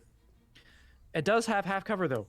So +2 to its AC, which 24 is good enough. As you find a spot in between the wedge of the thorny bush, you do stab out and quickly get your blade in the creature's back as he... That 1 hit. You got another action, I believe. Does not hit. And then, ooh, that was so close to a crit there. I got a crit. Oh, wait. Oh, yeah, that's right. I'm getting confused with my other games. Yep. Because My other games, I do +2 for the flanking. Oh, This one, got it. yeah. So advantage, you do get the advantage. It is a 30. So you do get a crit. Nice. Token 20 for 11 and a 3. Nice. 14 points of damage. It is still not dead, but you do stab it. It snarls. Anything else? Found for your it. I found it. Quit tattling. Yeah, that ends my turn. Okay. It is the creature's turn next as it turns around towards you, and you see it brandish its nasty little wicked dagger that's like curving along the way there. It strikes out 2 times. 1, 2. Oh, a crit! 5 and 27. So I don't think the 17 hits, but the 26 does. So that's a 4 and a 6. That's Can I use 21, 20. DM inspiration against you? Yeah. I can't. Well, not DM inspiration. Subscriber inspiration. I don't have any more luck, so no. I'll take it. Oh. Okay, then you gotta take the full thing there. So that's 6 points of piercing, 21, 23. That is 44 points of poison for a total of 50 points of damage. As the dagger seeps in, you feel the poison coursing through your body with a into your heart, and you can feel your heart slow down a little bit with a. And you begin to freeze up. You have the poison condition as well as the poison damage. Cool. Can I use my reaction to stab him in the face? Yeah, you can. Go for it. Oh, a 16, but at advantage. So roll one more time. 18. Let me see. Double check its AC with the +2 that it has. Yeah, it still hits. Excellent. 15 points. Well, we'll take the first roll. Since you rolled 11 first. 11 points of damage as you stab it. It kind of grimaces. And you see it kind of cower behind, trying to get ready for the next attack. That being said, at the end of its turn, we are on to Delwyn with Esme coming up next. Delwyn, what do you do? Delwyn's gonna see this or see Ronyo attacking and just kind of go over here and just stab at this thing because how dare it? How dare it? With the long sword. You can see it now. It does have a +2 for the half cover, but that does it. Yeah, 3 points of slashing. Definitely I hits. have an extra attack. Can I attack it again? Yes, you can. No, I can't. No, I can't. Oh no, 12 is not gonna do It'll it. be like. 12 definitely not. You go in, it kind of gets caught in the bushes there as you stab in. 3 points to do. You kind of gash him a little bit just aside there. Glances off the thorny bushes, and the thorns kind of swing around and stab into his face, and that's where the 3 damage comes from. Stupid. Anything else for your turn? Gonna scream. No, that's it. Esme, it is your more turn now, and you definitely see the creature in front of you now that Roni has pointed it out and Baranor striking in there. The creature is there for you to attack, and you have I advantage on want your to attack. stab it with my short sword. Go with for it. advantage. Where is she? Yeah. She's I'm on top. Oh, Ronyo. Ronyo. Ronios. I forgot. That's a 22 to hit. Try to see if I can. Yes, 22 hits for 5 points of piercing, 16 points of sneak. How do you kill this creature? Yes. So I'm seeing like all of, like my friend on the other side like get stabbed pretty hard. I'm gathering. Ronio's whimpering. I'm mad because I feel like I've bonded a lot with Roni in the past 12 or whatever seconds. So I'm going to just stab. Yeah. And just like twist it a little bit, and then that's it. I'm gonna look around for Turin though, but I can't see him. You don't see Turin. Yeah, you don't see Turin, my but somehow it's like you sense something's going on there, Turin. In the back Never of your would have mind. expected the Hobbit and Dwarf competition. Did not know this was gonna happen. Did but not I'm know. here for Didn't it. know I needed this in my life. Turin hates every bit of this. We'll see. But With that one gone, Ronia lets out a howl, indicating combat is over. She sees no one else. Oh my god. Clover Help! immediately Someone goes help over to Baranor! try and assist. Yeah, can we like try and drag Baranor out of this? Yeah, carefully. He takes one Yes. more damage. Yeah, you can kind of drag him out, but going in, you have to roll a con save there, Delwyn, as you drag him out. Okay, hold on. You're being dragged too. You also need to roll con saves. wait, before Whatever the before you do fastest this, way. before you do this, The hang other on, way. hang on. The other side of the bush. You Yeah, can, this way. I want to go this way. I'm gonna heal myself for 4 points. 5 Okay. points. Excellent. And Con then save for Delwyn. You going take that way. 1 point of damage as you Okay, enter into the we're full. going this way. Oh, you go out too. So okay, you first entered in here. So we're going you here. went here, and then you went here. We're going Here. the long way. So I need The 2 orcs more. don't kill us. The bush does. The bush does. The Hashtag Middle Earth.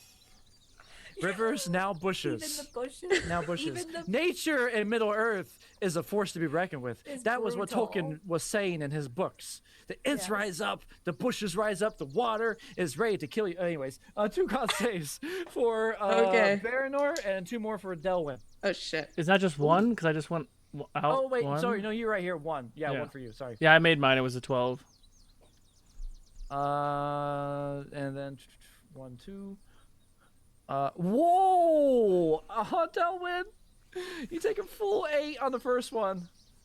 Great. And That's half of that, so that is a 2 for so 10. that one.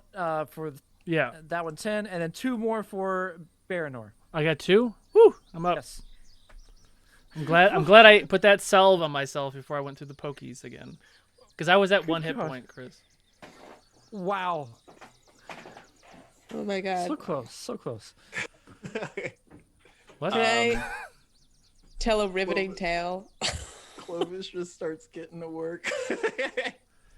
I'm gonna lay down. Turin still has his book, but he goes through his pouch and starts pulling out bandages and other things and works on Baranor first because he's most critical. Owie. Ern, did you see all the things I killed?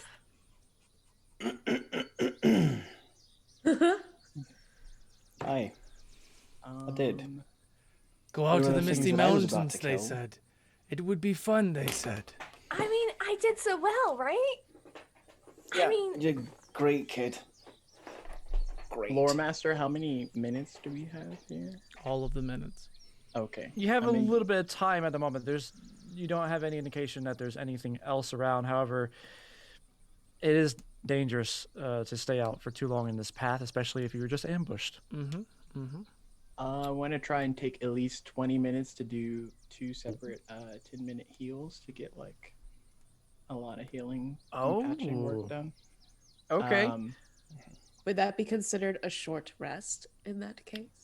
Not quite, but the 2 10-minute heals, 20 minutes. 38 points. Nice. And then he's poisoned still, right? Yes. So I'm gonna use one of them to remove that. Ooh, nice. But that's not. You don't get 11 that one's heals. not You healing. choose That was poison just- or the. Yeah. Not a- So 3 more, 6. Okay. I'm glad the lowest of the 3 was for the poison. Yeah. though. Don't Yes. count that one. Don't look at that. I'm at half. Thank you. Don't think. Anyone else dying? Nah. I Turin hit a is little dying bit, but inside. I think I'm fine. I'm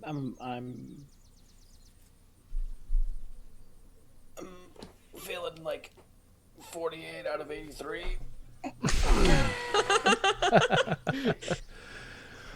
Well, that was remarkably uncomfortable.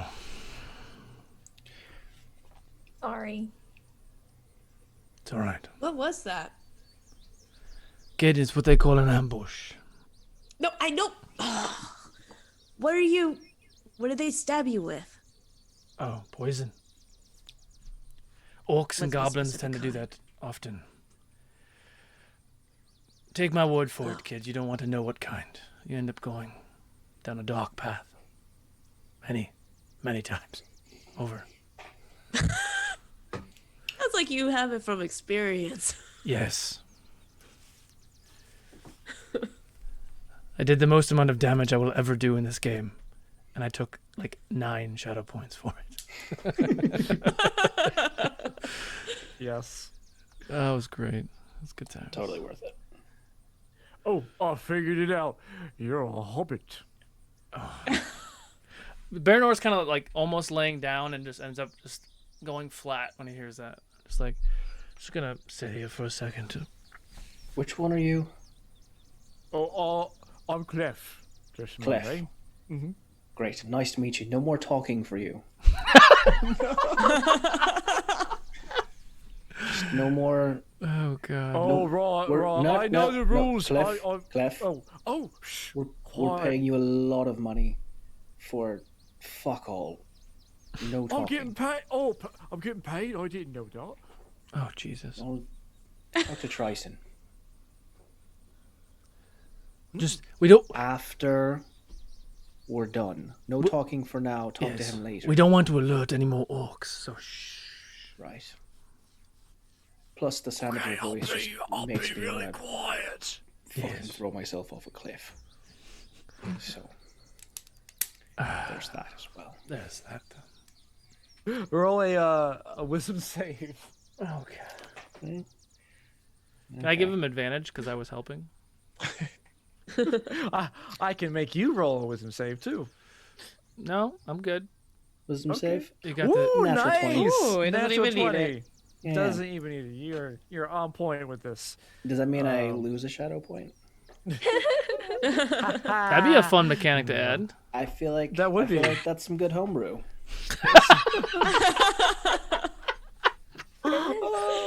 You know, wisdom save, natural 20. Yeah.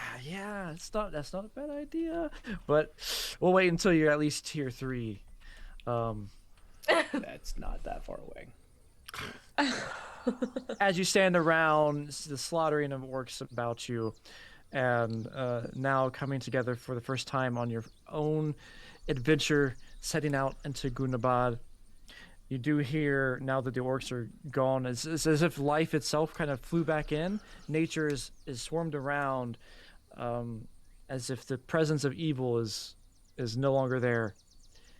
You take time to heal, to rest, to recuperate, but the journey's not done yet, and the destination is nasty. And that's where we end our session. Awesome. Thank you, Plot Points 5E, for the raid. We are wrapping up now, as you just heard. This is right. That's where we end our session. Yeah. What? This is Middle Earth: Shadow in the North, which is an Adventures in Middle Earth 5th edition adaptation. But I do want to thank everybody for all the sub points and everything else. Please take a look at our Discord below. Join the community. We have lots of exciting things. We have a countdown for Legends of Shao Gal, which is our Monday show coming up in a couple weeks. We have Realms on Wednesdays, and we have game nights on Fridays, and Middle Earth on every other Sunday. Take us away, Chris. Oh, I need to call a winner. Yes, winner. Yes. Exclamation point critical. We'll call it in just a second. Exclamation point critical to enter in the giveaway. Yeah. Tune in next time. And 2 weeks from now, I think it is. What's the date? What is today? It is the 25th, so that'll be the 9th, 4 p.m. PST, 7 p.m. EST for the start of the adventure. And as well, you can always look online on YouTube. They are released. When was it again? Released on YouTube. When are the YouTubes? Yeah, Is it- when is it released on Is YouTube? it Tuesday? Tuesday. Yeah, Tuesday at 6. Yes. 5. Yeah. 5. Middle Earth can be dark. All right. And scary at times, It but can. it is a I'm gonna- lovely game. Call the winner in 3, 2, and 1. Willie Hobbit. Willie Hobbit. Oh, Willie Hobbit, you are in the right place. Why haven't you won before? or Wiley Hobbit. Wiley Oh, Hobbit. Wiley Hobbit, yeah. Wiley Hobbit. I'm yes. tired. Wiley Hobbit. Go ahead and jump in our Discord. Hit me up, and I'll get that info, and we'll get you out some critical dice. Thank you guys so much for watching. I was going to get a raid going, too. I forgot. Raid the raid. Yes, we're going to spread the love. Let's see. Beer holder. No, the dungeon run. That looks good. Nope, I think they stopped for...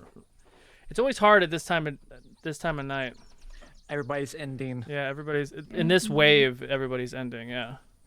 Yep. We have Rock Punch ATL. Nope, they're not. They're done too. Look at that. Jesus. It's like as I'm doing it. All right. Total Party Chill. These are our friends. Total Party Chill. So go ahead and spread the Plot Points 5E love. Spread the Fabled 42 love. If you like what you see at Total Party Chill, give them a follow. Talk about the stuff you guys stream. Talk about what we streamed and see what they're about. They usually do giveaways too. So continue this. Love you guys so much. And we will see you guys next time. Bye.